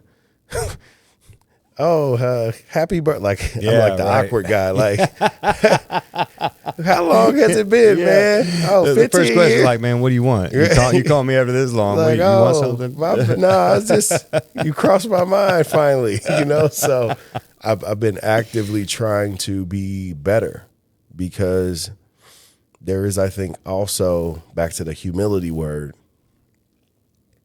we aren't the only show. Even if it's our life, right? You have immense value to people. Yeah. I have immense value to people that I'm not even saying we can put a number on the presence or, how people view us or feel about us. And I think similar to a noble king, there is this like awareness to be able to better press into those things. Take time out of your busy ass day, Steve, to sit down and just text some folks. And I'm working back through this awkward phase of, damn, I ain't heard from you in 20 years. Yeah. I know. Let's actually skip over that part. What's going on, man? You good? And have this regular cadence because similar to like that trip you took and you didn't know what you was out there for. But the Lord had somebody for you. There's those moments that we have, I believe, around us often that if we just take a moment, at Rockhurst, we call it the examine. Well, that's just a reflective prayer of like being able to recognize where God has been. But like the habit of just taking a moment. Let me just get out of this whole fray of life and say, oh man, let me hit up. Actually, how are you? You just crossed my mind, whatever. And let that be a rhythm. That's what I'm working on right now. Yeah, that's good. Because if I am, and I truly am every day asking the Lord, where you at? What do you want me to do? I'm disconnecting the flow if I'm not taking time to listen and be like, son, I've been wanting you to call the guy for like, I told you this morning, I told you again, you still ain't listening. And I'm like, okay. And that's the thing for me, so I can be a conduit for him. Yeah, that's good. Yeah, man, for sure. That's good. For sure. One other person I forgot to mention when I went to South Carolina, when you mentioned that, I forgot. So I say the guy because I'm a guy, but there was a woman that came up to me as well at that same deal. Yeah. And she actually said that she prayed for me. I said, well, that's funny because I must have prayed for you this morning too, because she had a friend of hers that was coming out of addiction, and this time he was ready to get healed, and they were really close friends, and he had gotten a bad motorcycle wreck, and he was coming out of the hospital in like 2 days from then, and she goes, and I don't know, she's like, I don't know anything about drugs. I never did drugs. I wasn't into that, and you just shared your story, and his drug was meth, yours was meth. I just feel like, you're sent here to help me. He wants to come stay with me and recover at my house, and I love him, and I don't mind doing that, but what's that look like? And so I sat down and ministered to her what it looked like to walk through with an addict in recovery and what she's got to do, and so I got to pour into. So shout out to you, Elizabeth, if you're watching. So, that's cool, man. Yeah, and so she's been helping lead this dude to Christ, and that's awesome. To recovery, and he's doing well. Yeah, so, man. And there's power, man. I want to encourage anybody listening, and obviously us, is like being in the trenches is hard, man. Like when you actually are dealing with people or each other, because it's messy. It's rarely, or yourself even. Well, that's what I mean. When you have to deal with yourself, when you have to deal with other people, and that's where the Lord has you. Mm-hmm. Like it's a challenge, and you really got to be connected to Him, but also connected to each other, because that's a very unique spot. Like you're talking about, very different than Staley, my wife. It's like and she got to have people to get that around her. Like this isn't a typical place we're in. So if you just want to show up and do math, you at the wrong spot. Because it ain't no telling what's going to happen. The math might be in grams and ounces. Like you got to really figure this thing out. And so it's I'm glad to see more people in the real ministry field. Yeah. And then that's not a knock on any church or anybody that's at the pulpit or in a building. But when I was doing my pastoral internship at Vineyard, the guy, it's like a 4-day process, or used to be. I don't know what they do now. And one of it is a psych eval. Like you got to take this like 1,200 question Scantron test, and then you got to do a written part. You got to do all this other stuff. And his assessment of me was, I'm whatever he said, gifted in the area of like, I remember a couple of different things. Have a high IQ and a high EQ, which was unusual. Like the ability to like emotional, same thing. Right? Like we're very relational. I understand people, and intelligent, which was cool. Okay, great. Then it was like very geared towards marginalized people, marginalized population, whatever that is, and that's proven to be, whether it's an athlete, whether it is, folks that are, facing immense adversity or whatever. But it's like, would be surprised if he serves in a church building. Right.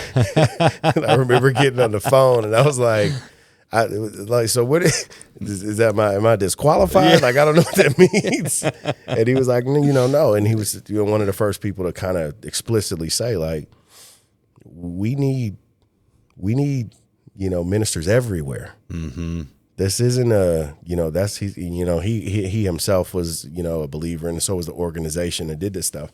And he's like, that's part of the problem now. And when you look at the church system, so many things are shifted so heavily towards church only happens on Sunday. Yeah, it's in the building, and it's like we need the body activated everywhere. Yeah. In the schools, at the car dealership, at the store. Like people need to visibly see the Holy Spirit move, Christ's presence everywhere. That's the most impactful case, is what he would say. I watch you act differently. Why? Boom. Here's your opportunity to witness. Here's your opportunity to share your testimony. And it's not, light shows and this and that. It's the realest way it can get. And it's very similar to what they did. They just walked through the streets. Yeah. Jesus and 12 guys just wandering around. Yeah. And it's like bringing that balance back I'm excited about that. I think we got a move of that happening across the country. So I had a kid that worked for me. It reminded me of a time. He was just a little country boy. He was selling cars for me, and I was really in the first part of my faith walk. I was like on fire, like Bible I was wearing it all over my sleeve, right? And he came up to me and he's like, "Hey man, why are you always so happy?" And I just, he and I kind of had some God talks. He was a young kid, right? And I just looked at him, kind of did a side eye. He's like, "Oh man, you gonna tell me that Jesus shit, ain't you?" I said, "Yeah, brother, that's all I know, man. I have to." Yeah, I started laughing. We started laughing. It was good. It was cute. I mean, he's gone on to be a really good kid. But so, brother, we gotta keep going. We gotta keep talking. We'll have to set up a different, man. You gotta let me know when you're shooting, because I'll gladly come back over, man, for sure, dude. And for real, whatever you need from me, because like I said, I'm, and Cassie, my wife, she knows too. She don't even get surprised no more.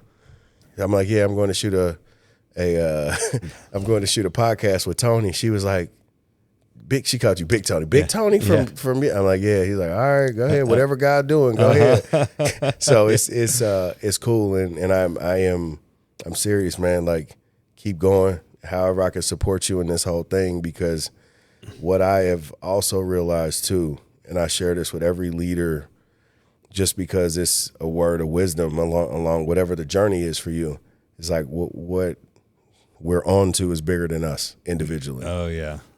That was another barrier I had, was I was always thinking it had to be me. Mm-hmm. And then when I finally got to see the big picture, the glimpses of it he showed me, I'm like, oh, this is okay, Lord, whoever else you bringing, just bring them and let me know, and just make sure that I'm on the same page, because this is the kind of move. You know what I really love about discernment, and when you start being able to look at the world through the lenses that we look through, and it's kind of fun. You ever see those artists that can paint a picture upside down, yes, and then they flip it over at the end? You're like, wow.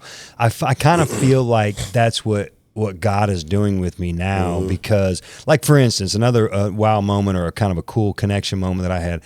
So Travis Leiser hooking me up with this, ability to go speak to these people, and he's got like a lot more things lined up for me, and he's really helping me project this thing, into further. But Travis and my wife met on North Oak, cruising North Oak, when they were 17 years old. Oh wow! And so when I got married to Dominique, and then we had ran into Travis one day when we were early on. I met Travis through Dominique, because they were friends from high school. Okay. And so it's almost like God made them friends 25, 30 years ago. It's crazy, man. So that he and I could be together to really do some work later on. Yep. And, so be able to look at through those lenses and seeing the beautiful painting of all the brushstrokes of life that he has, it's cool. It's amazing, He's deep, man. And that's why you got to stay lock and step with him. And that's why you have to get out of the way, because he's doing stuff, and I explain it to my children, so they don't grow into the habit of thinking they need to trust themselves over God's design of, you have parents that are surrendered to the Lord. Yeah. So he communicates to us, and we communicate to you, and he wants to communicate with you, and it should all be streamlined, because we're one household unified under God, right? That's right. But I can't afford for you to think it's you, because he's doing stuff. He's outside of space and time. So his whole view of everything, he can see way down here, at the end of your life, and way back here, and he's lining things up that are going to connect to your point. Something that happened 17 years ago, boom, finally sticks and hits in a different way, where it's like, wow, if I would have done one thing differently or been, how would it have happened? And, and it's just like, really realizing he is that artist. We literally just said this, Tony, the other day. He's the greatest mathematician, artist, architect you want to name, because he's so masterful in his design of everything. Yeah. And it's really cool when you get to catch a glimpse of, okay, let me just stay out the way. I don't know what you got lined up, but I just need to work on trusting you more and more with everything. Man. Well, lately I heard that the realtor that I've been working with for my commercial properties, she put a word on me. She said, I was talking about praying about something, and I can't remember. She said, listen, God's answers are yes, not yet, I got something better. Yeah. He ain't never just gonna shut you down and say no, go move on. Right. If it's no, not yet, or no, I got something better. Right? It ain't no, shut up and go some. It's he's got you. Man, you got to know that his answer is good. Right. Whatever it is, it may not be good to you, but it's good. Yeah, man. Right. I love that. I'm gonna steal that. I got to get that to my girls. Yeah, for sure, man. Well, dude, I gotta get to the house. Yeah, man. let's wrap this up, man. I appreciate everything, and we'll keep on synergizing and figuring out how to make this thing bigger. I love it, brother. Let me do my outro. Yeah, I love it, man. That's it for this episode of The Stronger Leader. My man Steve spitting some wisdom, hardcore from Jesus himself. I love it. Man, I appreciate you being on here, brother. Man, I appreciate you, brother. All right, love you, pal. Yeah, love you.